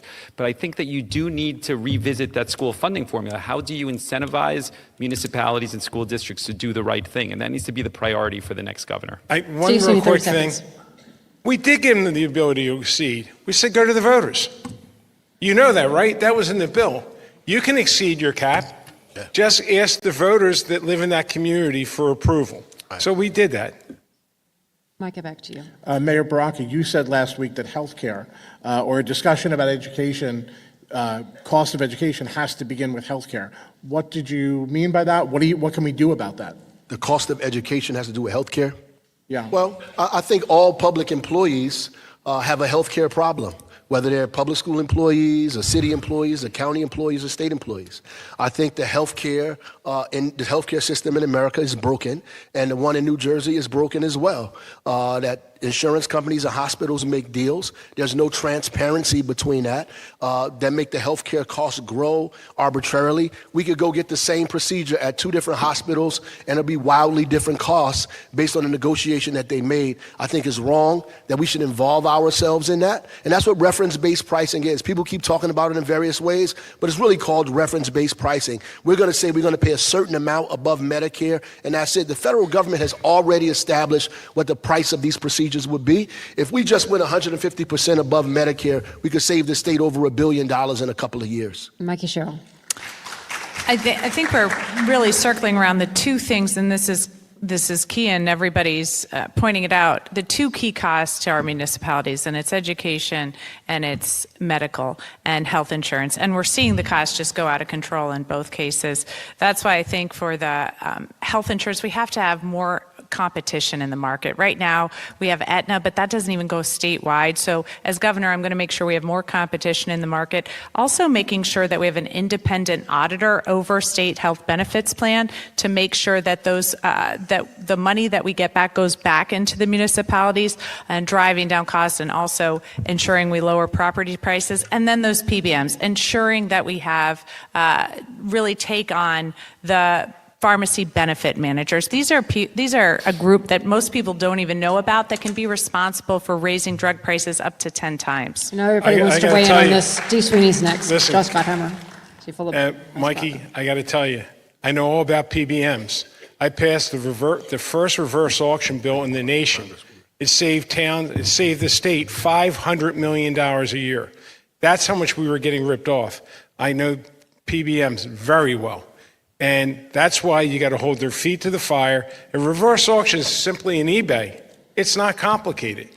But that's how much they were ripping us off. So we have to continue to create a system that checks the cost. We did that, and I was proud that I did it. Josh Gottheimer. When you study this, what's crazy is that you realize the state doesn't really negotiate the way it should, and therefore it overpays for health care. You look at other states that get better care for their employees or their retirees. We overpay. State is We have not all this involved in that. bureaucracy, and then you have all of these towns, 564 municipalities, and many of them are actually negotiating their own health insurance for their workers separately. So it's not all pooled. So instead of buying in bulk, as I said, we pay Wawa prices instead of Costco prices for healthcare, for salt on our roads, and then what happens is all this gets fed into property taxes that are killing people.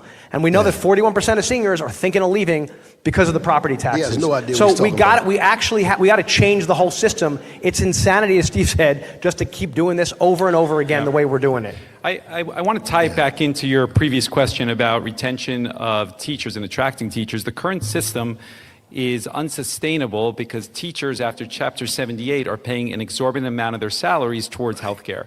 And the way to solve that is addressing Horizon directly. Horizon has an absolute monopoly on healthcare in New Jersey, and that's directly tied to the political system here in New Jersey, and that needs to change, creating competition there. Listen, The second thing is that you do have a unique phenomenon in New Jersey where you have hospitals consolidating at a very rapid pace and dictating healthcare outcomes to patients. And that should not be permitted. How they acquire doctors' offices, how they dictate where people can go. This has been something that is promulgated in the last 4 or 5 years at an exponential pace. And that needs to stop. Otherwise, you will never fix healthcare in New Jersey. And I have to address this because I guess he wasn't paying attention, but I negotiated a new health care plan with teachers. It's called Chapter 44. It reduced the cost to teachers dramatically, reduced the cost to taxpayers dramatically, and I was very proud of that. So, look, we can say Chapter 78, but it doesn't exist for teachers. So, first, I don't want my health care from Wawa or Costco, but, I mean... I agree that I agree that consolidation is a problem and we need more competition, but we're still missing the boat here. Even if we had competition, the state is not negotiating these plans. So I don't know what he's talking about. The plans are being negotiated the price of these plans are being negotiated by hospitals and insurance companies, which is why the governor has set up the Office of Healthcare Accountability and Transparency to involve himself in those negotiations. It just doesn't have any teeth. That's what reference-based pricing is. I know you won't take it, people won't take it from me, but maybe they can take it from somebody else. The reality is the way it's being negotiated now does not involve the public. We have to get involved in it and say, this is what we're going to pay, and we're not going to go above this, right? Period, and put some cost or measures on these insurance companies and these hospitals. We're going over to Joey Fox for our next question. So I'm going to close out the education section here with something that I think has loomed over a lot of your answers on this, which is the Trump administration and its guarantees or lack thereof of various federal funds. Trump has threatened to withhold school funds from school districts and colleges that go against his directives on, say, trans issues, on DEI, on things of that nature. So Mayor Phillip, I'll go to you. Do you think that that's a fight that you would want to have as governor, or would you advise these colleges and school districts to go along in order to protect their funding? I absolutely think we should fight that fight for New Jersey values, demonstrate to the public that we stand for different things. We should use our state surplus to offset any reductions we have in dollars, and we should be passing legislation in Trenton that speaks to the transgender community, the Immigrant Trust Act, that speaks to our core values here that are different. We should absolutely be pushing back and never acquiesce or bend. Senator Sweeney. Donald Trump is a criminal, and he keeps breaking laws left and right. We need to band together with all the states around us that think the way we think and fight back. DEI is not the problem. The I in DEI is my daughter. Inclusion. This is insulting that we give people, this is something that was long coming to make sure people got chances. Now DEI is the problem? He's the problem, not DEI. Congressman, I know, yeah. I was going to say Jersey values, which I love that you're talking about now. Like, the bottom line, what Jersey values means is that you fight someone who messes with Jersey, with our families. This guy, Trump, is going to come in, as we know, as Steve just said, on everything and try to go after our dollars, try to go after reproductive freedom. He's going to do it on every front, and the job of the governor, which I'll do, is to fight him. So that whether he's messing with our dollars or messing with our values, we're fighting him every step of the way, and I think that's critically important. Mike, and then we're going to go to break. But one of the sources of funding that's been threatened is Title I, right? And Title I funds after-school tutoring in places like Newark. So I guess the question is, Mayor Baraka, should Newark be putting that money at risk while we're fighting these fights? I think we're already at risk. I think, we're already in the crosshairs. And this kind of idea that we should moderate ourselves at this moral moment is wrong. It's like the other clergy asked Martin Luther King as he sat in the Birmingham jail in their letter for a call for unity. They said, we agree that this is wrong. We just don't agree that you should fight. It is ridiculous. We cannot sit around and let these people bully us and decide what our values are and what we should support and not support. We have to fight back. We have no other choice but to do that. Mikey Sherrill, go. We are facing the most corrupt president this nation has ever had. He's attacking people, he's attacking Medicaid, he's attacking the Department of Education. And what's worse than all of this is that he seems to be doing a lot of this where cruelty is the point. And that's why he's doing it, not to get any efficiencies or not to actually make the country better. And I tell you, if you work with him, it's like giving your money, your lunch money, to a playground bully. You give it to him on Monday, and he's not going to not take it Tuesday, Wednesday, Thursday, Friday. So if you work with this guy, if you acquiesce, if you give up on your values so you can somehow gain a little traction today, you're going to find in the future that you've given up everything. You've given up your ability to run your town, your state, and you've given up the thing that makes this state so special. So I think what you're hearing from all of us is no, this is not a federal government you can work with. All right, we're going to take another break. We're wrapping up on education right now. We're going to take a break before starting our next topic. We want you to stay with us for the New Jersey Gubernatorial Primary Debate presented by Uber, live from the Donald M. Payne Senior School of Technology here in Newark. Stay with us.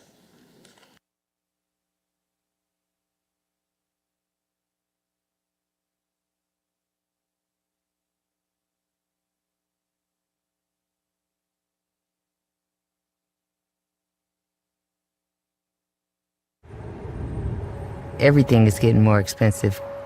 Rent, groceries, insurance.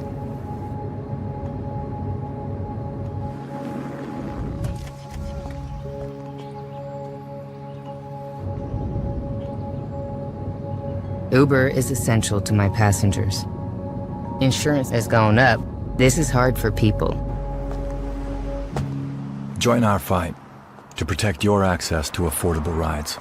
If you have chronic joint or back pain, this is probably where you spend your time. Might we suggest a better destination that's close to home? RWJ Barnabas Health, where orthopedic surgeons designed the surgical implants that are now used around the world, and where you'll be cared for by the same doctors that treat professional athletes and rising stars. Get back to what you've been missing. Orthopedic care.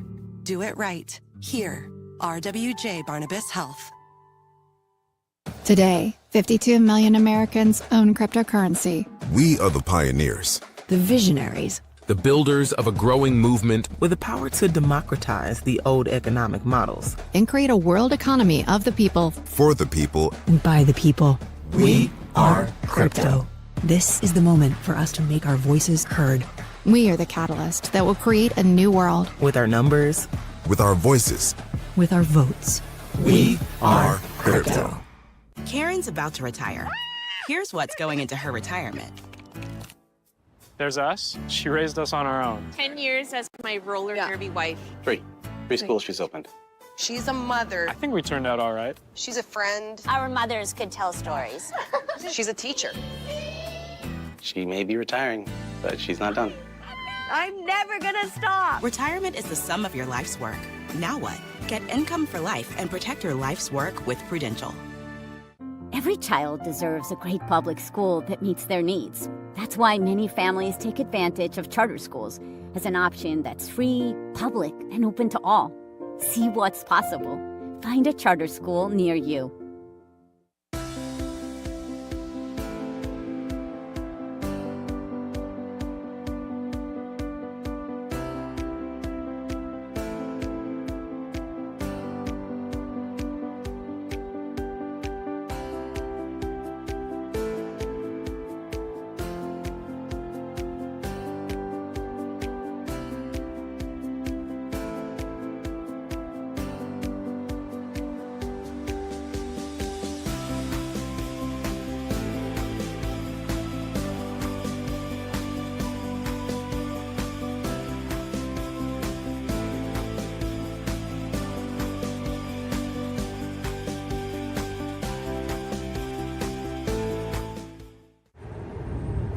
everything is getting more expensive. Rent, groceries, insurance.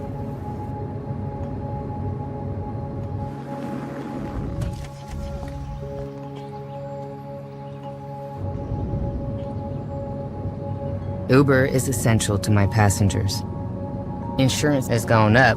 This is hard for people. Join our fight to protect your access to affordable rides. If you have chronic joint or back pain, this is probably where you spend your time. Might we suggest a better destination that's close to home? RWJ Barnabas Health, where orthopedic surgeons designed the surgical implants that are now used around the world, and where you'll be cared for by the same doctors that treat professional athletes and rising stars. Get back to what you've been missing. Orthopedic care. Do it right. Here, RWJ Barnabas Health. Today, 52 million Americans own cryptocurrency. We are the pioneers. The visionaries. The builders of a growing movement With the power to democratize the old economic models. And create a world economy of the people. For the people. And by the people. We are crypto. This is the moment for us to make our voices heard. We are the catalyst that will create a new world. With our numbers. With our voices. With our votes. We are crypto. Hello, I'm Verlanda Fox-Nixon, President and CEO of NRBP, the premier chamber of commerce serving the greater Newark region. Our mission is to strengthen the region's business community through connections, resources, and advocacy. From member-exclusive opportunities to public events and more, NRBP helps businesses of all sizes grow, engage, and succeed. Join us at NRBP, where business meets opportunity. Karen's about to retire. Here's what's going into her retirement. There's us. She raised us on our own. 10 years as my roller derby wife. Three schools she's opened. She's a mother. I think we turned out all right. She's a friend. Our mothers could tell stories. She's a teacher. She may be retiring, but she's not done. I'm never gonna stop. Retirement is the sum of your life's work. Now what? Get income for life and protect your life's work with Prudential.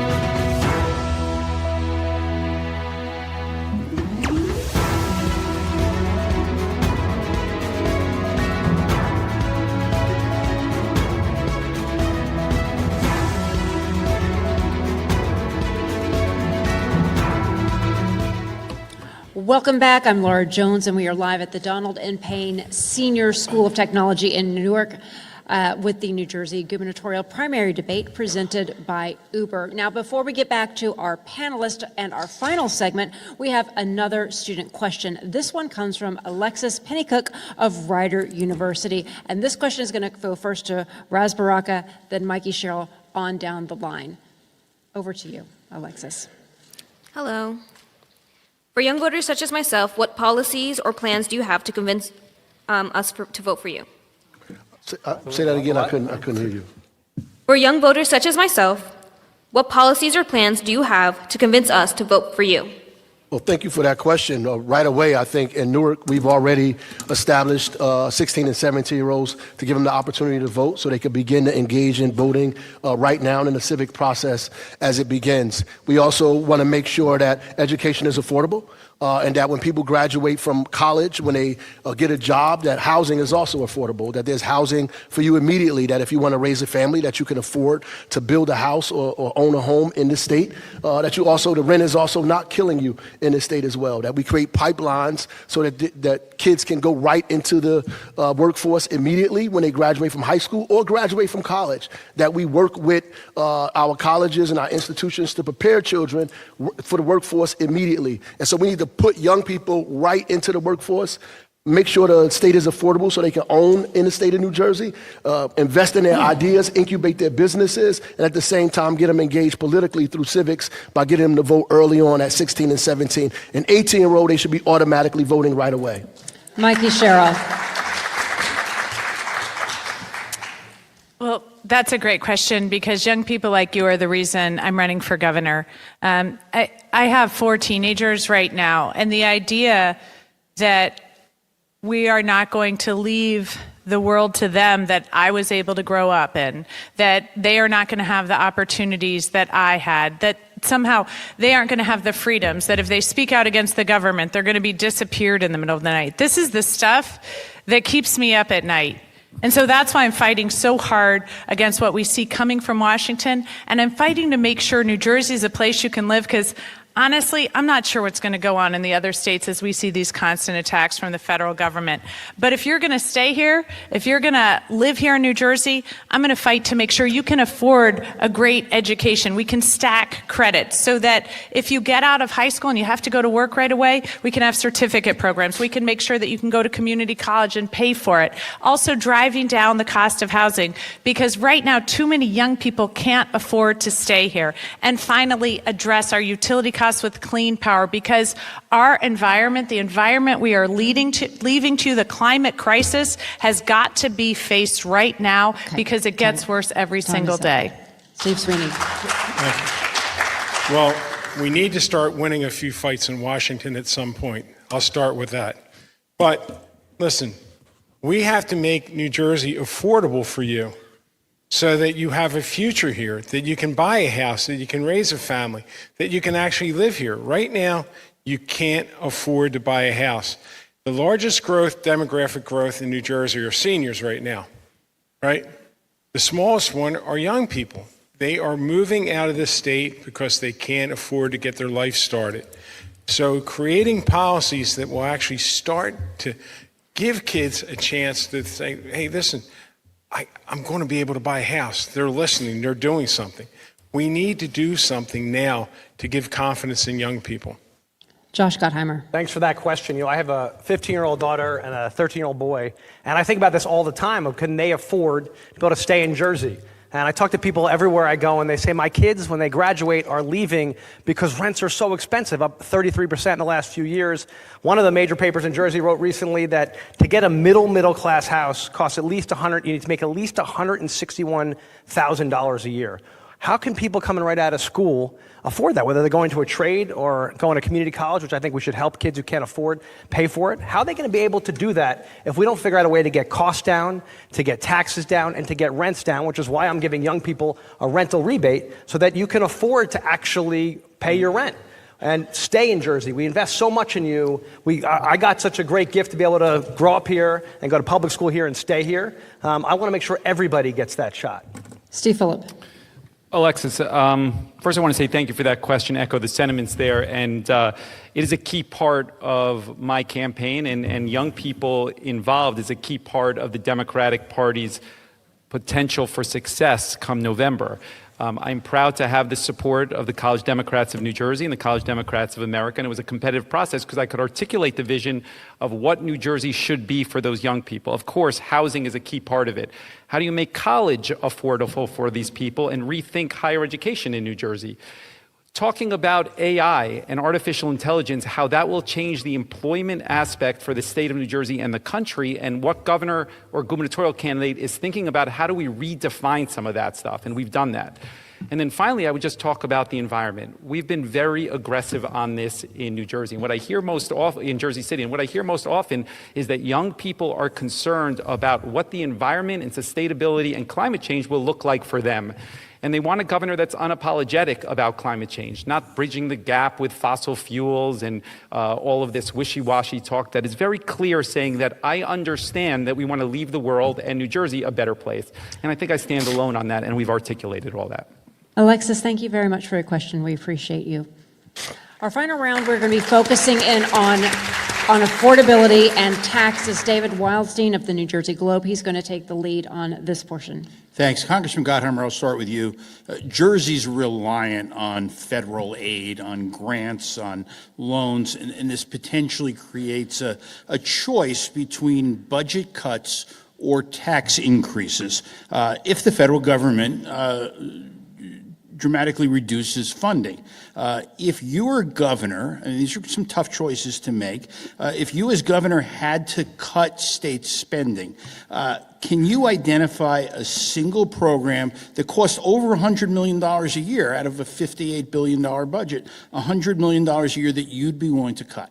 Well, David, to your point, we're actually the second worst in the country, Jersey, in terms of what we get back from Washington. Since I'm in Congress, I'm up 357% in my district for cops and firefighters and roads and schools.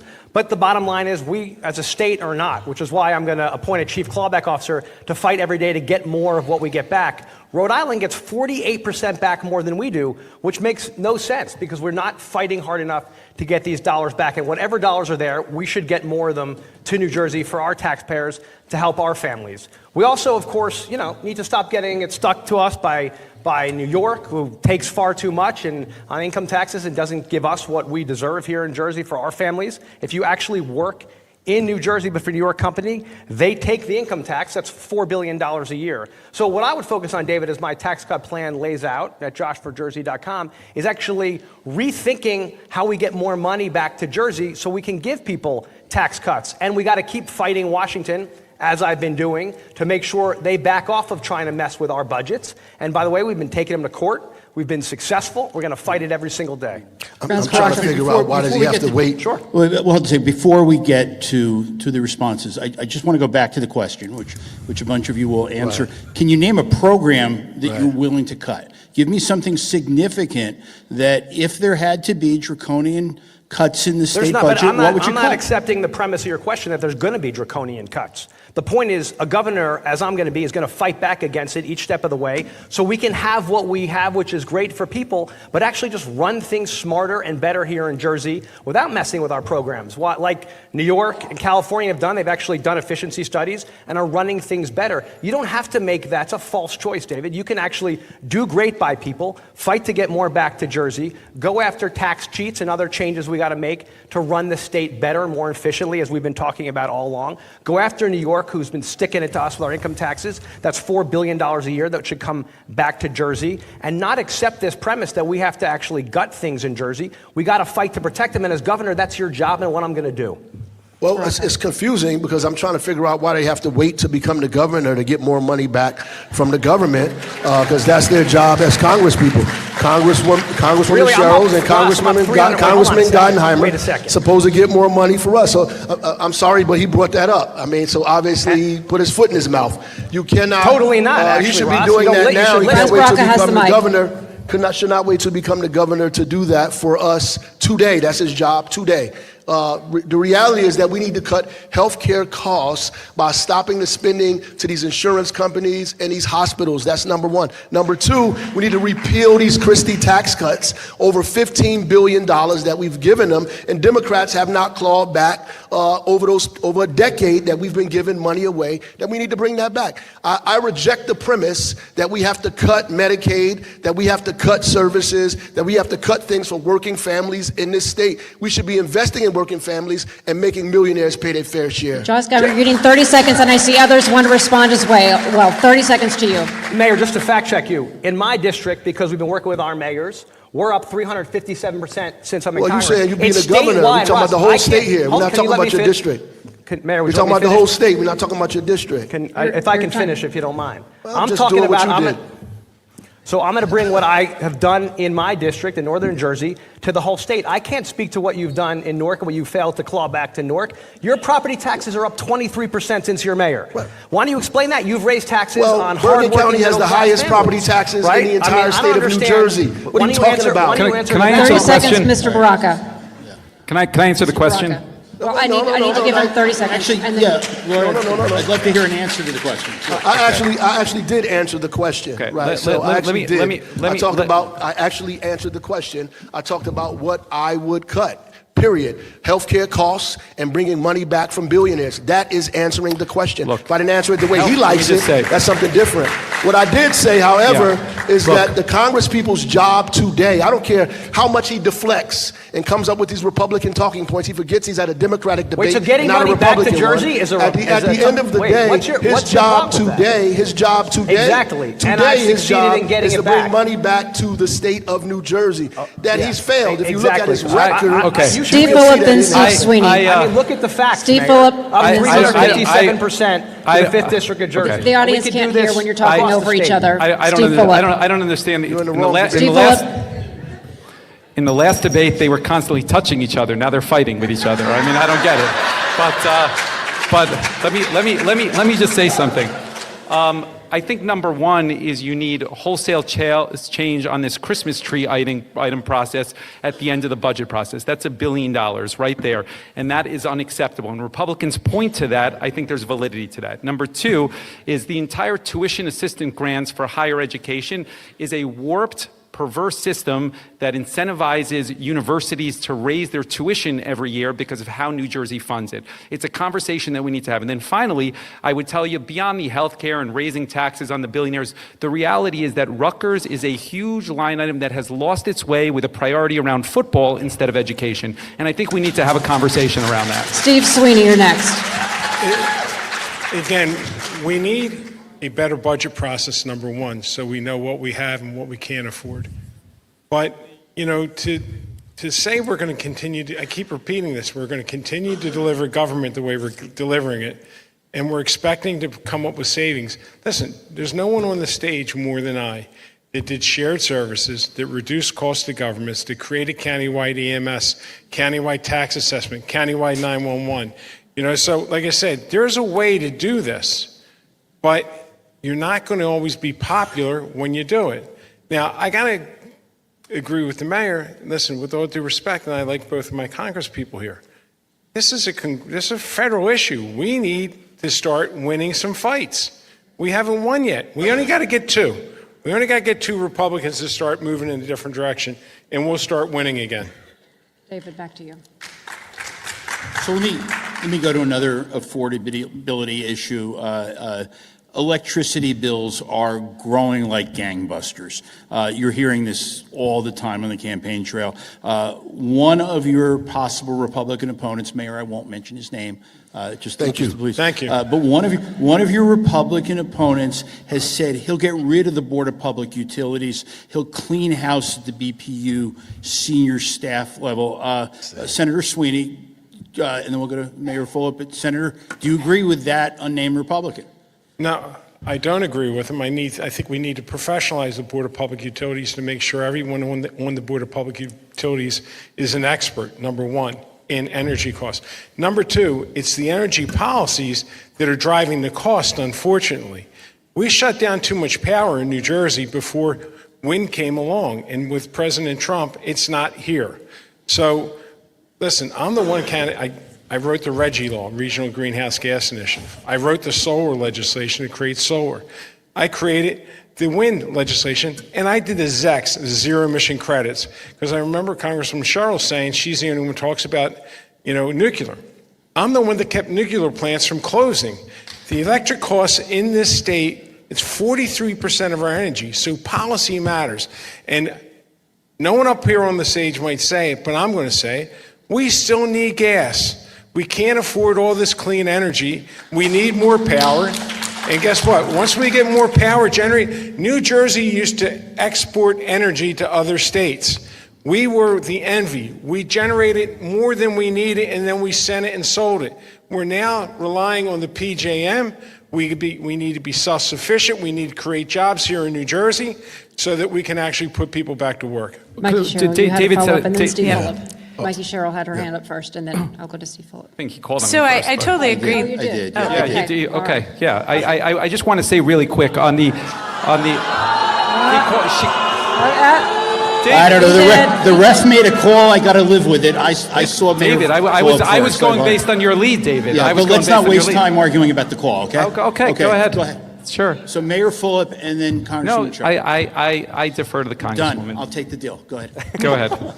So I think what we're looking at is, yes, we need a more professionalized BPU. The understanding that they had of what PJM was going to do and the fight they needed to have prior to now, I think we've seen in states like Pennsylvania where Governor Shapiro has taken on the PJM. We need to see a little more of that here in New Jersey. And then we know that when we're not producing our own power here, we're buying it on the market, and that is coal power and that is fracked power from Pennsylvania and West Virginia. So we need to up our production here. Immediately, we need to move into solar. We have gone down by 25%. We had initial investments in solar, but our solar increase has gone down by 25%, while other states have increased solar by 150%. We need to build out on capped landfills and state property, and then, yes, long-term nuclear. That's how we're going to truly provide the power that we need here in this state while driving down carbon costs. But we really are going to need to have a more professional BPU if we're going to meet all of these goals. All right, now to Steve Phillips, then to Ras Baraka. Thank you. Let me start by saying I do think the BPU has lost its way, and you need more professionals there, and I think Senator Sweeney is correct about that. I do not believe that we need more natural gas plants here, and I think when you make a commitment to natural gas, you're basically making a commitment for 5 years to construct it and for 50 plus years for it to exist, and you need to be realistic about climate change, and we need to lean in hard, even if it's a tough conversation. And then finally, the way that bills work and electricity works in New Jersey is essentially a flat tax across the board. And we should really be looking at those data centers and AI generators that really put the strain on the system, and they should not be paying the same amount as mom and pop ultimately should. And this rate structure should factor that into that. Ras Baraka was next. Then we'll go to Josh Gottheimer and Mikey Sherrill. First, I disagree. The BPU needs to exist. We just need to stop stacking it with political appointees and put some real professionals on a BPU that are looking out for taxpayers and ratepayers and working class people. That's number one. Number two, we do need to have more robust solar in the state of New Jersey. In fact, there are bills in the legislature now that could be passed that would allow solar to begin to move forward. They're stuck in the legislature right now that we need to get out of the legislature so we can begin moving solar projects forward in this state. And I agree with the data centers that are coming up. They have a few on the zoning and planning boards in the city of Newark. We need to make sure that these guys are footing the bill and not the taxpayers in the state of New Jersey or the ratepayers in this state are footing the bill for these AI centers that are coming online, that we have to hold them accountable. Josh Gottheimer. The reality is that we know that this year alone, our utility bills are going to be up 40% for our families. That's crushing our families. It's a massive tax on people who are trying to already figure out how to get by. And we know it's a supply problem. We just don't have enough of it, whether it's to try to get new AI jobs or whether to actually power some of the housing we're trying to build where we know there's brownouts around the state and people can't even get enough power. Because what we've done is made this deal. We haven't gotten any new power supply thanks to the BPU and to this consortium that does the grid. We haven't gotten a new project approved since 21, which means that we don't have any more supply, and then we're buying the dirtiest stuff now from West Virginia, coal-powered. It's ridiculous. So we're going to need an all-of-the-above strategy. We're going to need all of it. Otherwise, people's bills will keep going up, and to me, that's totally unacceptable. We got to give people relief in their wallets, especially hard-pressed middle-class families who are already struggling. If we don't get more alternative energy, including natural gas and others, if we don't get an all-of-the-above approach and nuclear and biomass, we are going to be screwed. All right, we're running heavy, so we're going to go to Joey for our next question before we go ultimately to closing statements. But go, Joey, go ahead. So I'll go to Congresswoman Sherrill first on this one. Every year after the governor issues their budget proposal, state legislators add hundreds of millions of dollars worth of so-called Christmas tree items that go to benefit, individual projects in their districts. In this, broader budget process, as people think about good uses of taxpayer money, do you think that that's a practice that should continue in the state legislature? I hate that practice. Unfortunately, there are several things in it that, the state really needs to pass, but I hate that practice. I would like to see that more in the budget. Legislatures start to do these workarounds all the time. I see it in Congress. We see it in Trenton. And so really having a no-kidding state budget where we can push everything in and come together as a state, along with our municipalities, along with our legislators, to come together on the vision of the state and the mission of the state and get a good budget passed as we drive down costs for people here is what I'll see as a governor. So, Senator Sweeney, you've been directly involved in this, so I'm curious. Yeah, listen, the problem with the budget process is it goes too late, gets to the very end, and all of a sudden, people don't even know what's in the budget that they're voting. I was proud to be able to start a budget process where people saw it sooner, and they could have input sooner with it. So, again, creating a process that's more transparent is very healthy. What's not healthy, I'll never forget, I asked Governor Corzine, I said, why do we do the budget on June 30th? Is that the rule? He said, no. I said, then why are we doing it? The sooner you do a budget, it's just you start the clock sooner. Start the clock sooner, then you can have more transparency where people can actually have a discussion and have debate on budgeting. Our budget process is so bad in the state of New Jersey. The Volcker Group gives us a D. The only reason we don't get an F is the Volcker Group doesn't give Fs. So what we need to do is multi-year budgeting and honestly get this stuff more transparent, do it sooner, and you'll have not as much of this outcome. We said this budget was going to be a huge problem, and guess what? It is a huge problem.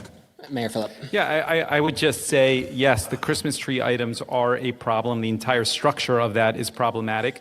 And I think if the public fully understood what was happening there, as well as this concept of senatorial courtesy, both of those two things to a normal person would seem ridiculous. And they definitely need to change. No question about it. All right, we actually have one more time for one more question before closings, and Mike Rasmussen's going to take that. Oh, okay.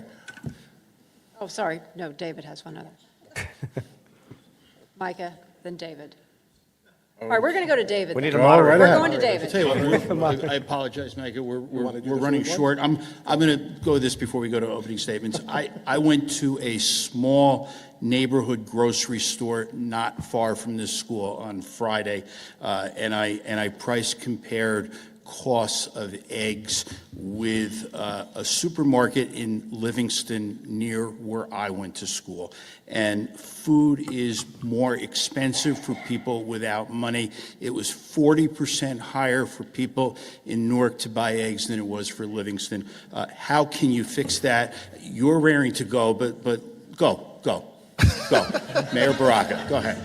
Well, I think we have real laws against that. I think what happened is that we've allowed this idea of inflation to be used by corporations and individuals who have begun to be greedy, who've used this as an opportunity to price gouge. And our AG and the state needs to be heavy-handed on these individuals that are doing this. They need to partner with local government to begin to hold these people accountable who are driving prices up for working-class poor families in cities like Newark. We need to be very, very heavy-handed on this, right, and not give these folks a pass. Congresswoman Sherrill. This is something I've been working on because we know that competition in the market helps, but we also know that starting up grocery stores can be very, very expensive. And so often it's only the large chain grocery stores and not the mom and pops that have the capital to open up. And I think the state needs to have a state grant program to help bodegas and small grocery stores open up in neighborhoods, create competition in the market, and also address some of the problems we have with food deserts in the state. Some of these people are just robbing us. Yeah. I mean, that's clear. It doesn't matter the competition. They're just robbing us. And we need to make sure that they're not robbing us. That's what we need to do. If people had choice of where to go, they could drive prices down. Well, there's a bodega on every corner. Steve Sweeney's next. This is a huge problem. There's a business, a poverty business. People prey on poor people all the time. It's not okay.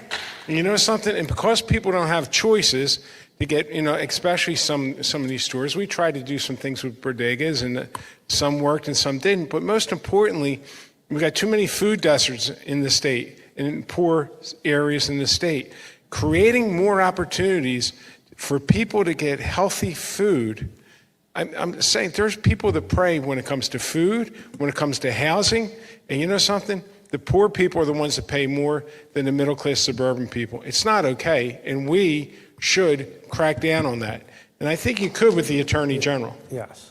Josh Gottheimer. Exactly. There are gougers in all these hard-pressed communities that go after poor people who, whether it's groceries and it's eggs, whether it's healthcare, whether it's childcare, and it's the redlining of prices in grocery stores, and it's totally unacceptable. And as governor, I'll have shoppers who go in and check this out. Price gouging is illegal. You can't do it to people, whether it's during a pandemic, where it's during an egg crisis, or any time. And we got to make sure we fight it, we enforce it. And as Steve pointed out, you also have to make sure there actually are grocery stores everywhere across the state, because there's plenty of places where there's not a single grocery store to find. And how are you supposed to feed your kids? The same way you've got schools refusing to provide free school lunch and school breakfast to kids who need that too, and that's their only meal. And why? Because they don't like the stigma.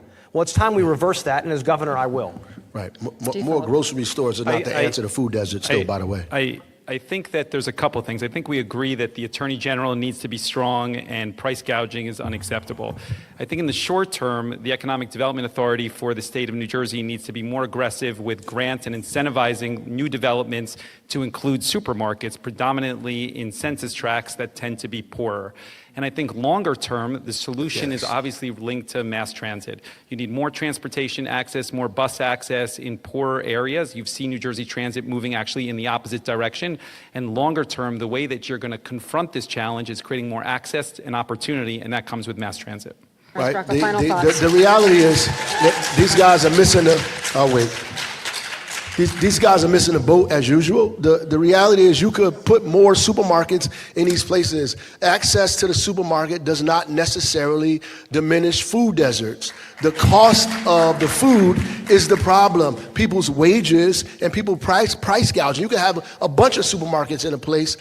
If people don't have access, whether it's transportation or access because of the cost. The cost is what's driving people away. We have a bunch of farmers in the Garden State. We have not learned how to subsidize these mid-sized and small farmers to get food to communities, the 50 communities that we call food deserts across the state of New Jersey. We got to get food to these places and subsidize people like the Community Food Bank of New Jersey and give food at subsidized prices to bodegas and supermarkets so they can sell it at a rate that people can afford. It's not just about I can take a bus to a supermarket. If I can't buy the eggs in the supermarket, it don't matter if I walk there, took the bus or the taxi. Okay. Hard to believe that we've already come to almost 2.5 hours. Mayor, I'm so sorry. We are almost at 2.5 hours, and it is time now for our closing statements. Each candidate is going to have 90 seconds. We determined the order by a random draw. Mikey Sherrill, you're going to be first, followed by Josh Gottheimer, then Ras Baraka, and Steve Sweeney, then Steve Fulop. So, Mikey Sherrill, you have 90 seconds. Thanks so much. I often start off an opening or closing statement reminding people of my background. I think these guys are incredibly sick of it. But I do that because that shows you who I work for, who I've always fought for. I wanted to serve this country from the time I was in 5th grade, when I wanted to go to the Naval Academy, when I wanted to fly. And I was told at that time, you probably won't do it, by my father, because he said he didn't think the Naval Academy took women, and he didn't think the Navy allowed women pilots. And I knew, because I knew this country, that I could figure it out, and that I could have that opportunity. And that's why I graduated with the first class of women eligible for combat on ships and aircraft. So that's the change this country can make. That's the hope we want to give to young kids. And I got 4 of them. And right now, the future looks pretty bleak to me. Because a lot of the things that I've seen happen over the past 30 years, the opportunities I've seen created since that time I graduated, are being rolled back every single day. So as governor, I'm going to fight for you. It's who I've always fought for. I'm going to make sure that our kids have better opportunities here in New Jersey, no matter what it takes. Even if the federal government is attacking us at every turn, I'm going to make sure that we have effective leadership in this state. It's what I've always done. It's what I've always fought for, and it's why I'm going to keep fighting. I can also bring out the vote because we know what's at stake. We know Jack Ciattarelli said he's going to doge this state. We know he said he's not going to stand up to Trump when Trump tries to cut Medicaid. We also know he said he's proactively going to cut funding for Planned Parenthood, and he's going to have an abortion ban in place. So we know the stakes are high. If we don't want the state of New Jersey to look a lot like what's going down in Washington, D.C., then we need new leadership. And as governor, I'm going to provide it. Thanks so much. Josh Gottheimer, your closing statement. We're running out of time. Josh Gottheimer, I've got to ask the audience to please refrain from clapping. Josh Gottheimer. What's very clear tonight is that we can't afford to do the same old in Jersey. If we do, we know what's going to happen. Costs are going to keep going up. Taxes are going to keep going up, and families will keep leaving. They're already leaving. 41% of seniors are telling us they can't afford to stay. Our kids are leaving, and our families are saying, I'm getting crushed by childcare costs, which are second highest in the country, by property taxes, by food prices. Everywhere they look, and the utility bills, they're getting killed. We need a fighter who's willing to do things differently. Not the same old, who's willing to break a few eggs, or I guess they're to break glass because eggs are too expensive. Someone who's willing to actually take on the system. And as your governor, that's what I'm going to do. I've got a long record of solving the toughest problems and being willing to take on the status quo. I'm going to cut your property taxes by 15%. I'm going to give seniors a bonus every year if they stay here. We're going to cut rents, and we're going to give middle-class families a tax break on their income taxes.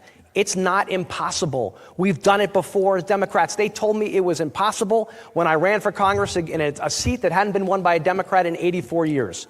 We can't afford to lose this November against Chitterelli. We can't afford to have another Trump acolyte in this state. It will crush us. It will hurt our families. We got to talk about how we're going to make life more affordable. I've got the plans to do it. I want your support. I would love to have your support because we're going to do things differently in Jersey so you can afford to stay, your kids can afford to stay, and seniors can afford to be here too. It's an amazing state. I love it, and I want you to be able to afford it.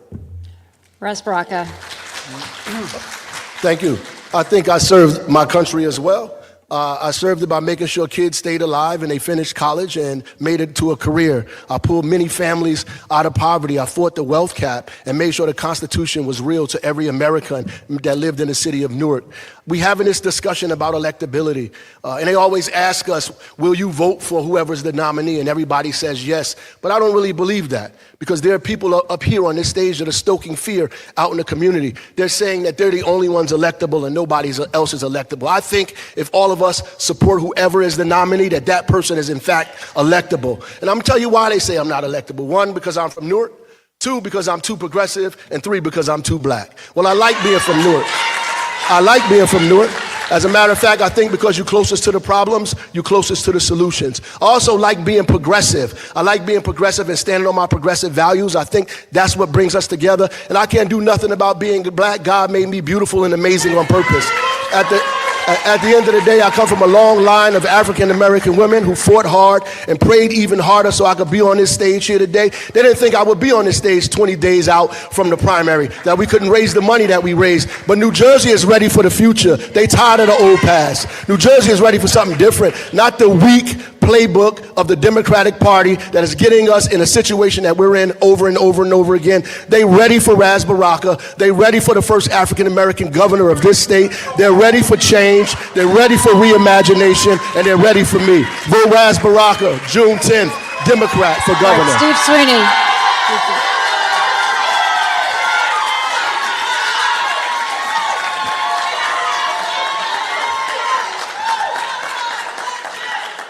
You know, you realize how much I hate following him? Because he is a great speaker. Look, New Jersey is New Jersey's an amazing state that is just too expensive because there's been a lot of bad decisions made over the years. I'm the one candidate that I think you've heard so far from even the people up on the stage that got some really good ideas. Because we do. If you look at my builder's agenda, we talk how we start to right New Jersey, how we create the housing that's needed right away. 5 years, 200,000 houses. We have crumbling infrastructure, creating jobs. Energy, coming up with a policy that is all the above. You can deny, I don't want this one, I don't want that one. If you don't have them all in a basket, you got what we're getting right now. Extreme pricing in energy. I'm the candidate that understands the inside and out of Trenton. You know, you always hear, we need an outsider to change things. Well, you know what happens? They come there and after 2 years they figure it out. Now they're running for re-election and unfortunately it's too late. Look, if you want to fix what's broken, I have a history of fixing broken policies in the state of New Jersey. And I'm asking for your support to be the next governor of New Jersey. Thank you. Steve Phillip, you're next. Yeah. Look, I've tried for the past 2 hours to talk in specifics about what I would do, whether it's changing Rutgers or congestion pricing or the turnpike widening, because I think people in New Jersey deserve that sort of vision. And I think only with that sort of vision can you win in November. If you think about what the Republican nominee is going to say, I'm going to start there because everybody says that they need to be an outsider or elect me. But the reality is that I have been in an unapologetic lane from the beginning to change New Jersey. I've talked about what is wrong in a different way than anybody else. And I'm going to tell you what the Republican nominee is going to say every day is that this person, the Democrat, is 4 more years of Phil Murphy. You like your energy bill? 4 more years of Phil Murphy. You like your taxes? 4 more years of Phil Murphy. And we haven't elected a Democrat in more than 50 years. And if you are an establishment candidate, if you are a creature of the Democratic establishment here in New Jersey, if you have the same consultants and the same lobbyists and the same message, you are dead on arrival in November because you can never walk away from that. And that baggage is tough to starting point to move independent voters. It is not going to be only a referendum on Donald Trump because independent voters in the state of New Jersey, a lot of them voted for Donald Trump. The people that don't like Donald Trump are sitting here in the room, and there's plenty of us, and we agree on that, but they're in our camp already. You need to move independent voters. You need to move Republican voters with a clear vision of what New Jersey looks like. If you are an institutional establishment, same old candidate, you're dead come November because the state of New Jersey will not be looking for that. And that's the reality of the conversation. So I ask you to think wisely on June 10th because it is true. It is a tough election that the entire country will be watching, and it will not be an easy election. So please think about the validity of what I'm saying on who and how and what type of message is most effective come June 10th and then come November. Thank you very much. And that brings us to the end of tonight's New Jersey gubernatorial Democratic primary debate presented by Uber. Streaming is sponsored by Stand with Crypto and sponsored by RWJ Barnabas Health and Horizon Blue Cross Blue Shield. I'd like to thank our panelists, David Wildstein, Micah Rasmussen, Joey Fox. Also, thank you to our candidates for joining us, Raz Baraka, Mikey Sherrill, Steve Sweeney, Josh Gottheimer, Steve Fulop. Thank you all. And thank you to our audience, even though you didn't listen to all of our rules all the way through. And we thank you so much at home for watching. We're going to be back here Tuesday night with the Republican candidates. We're just stay tuned because there's more. We've got a post-show debate coming up as well as our coverage of the press gaggle with each of the candidates. You're going to hear more from them. I'm Laura Jones. Have a great night.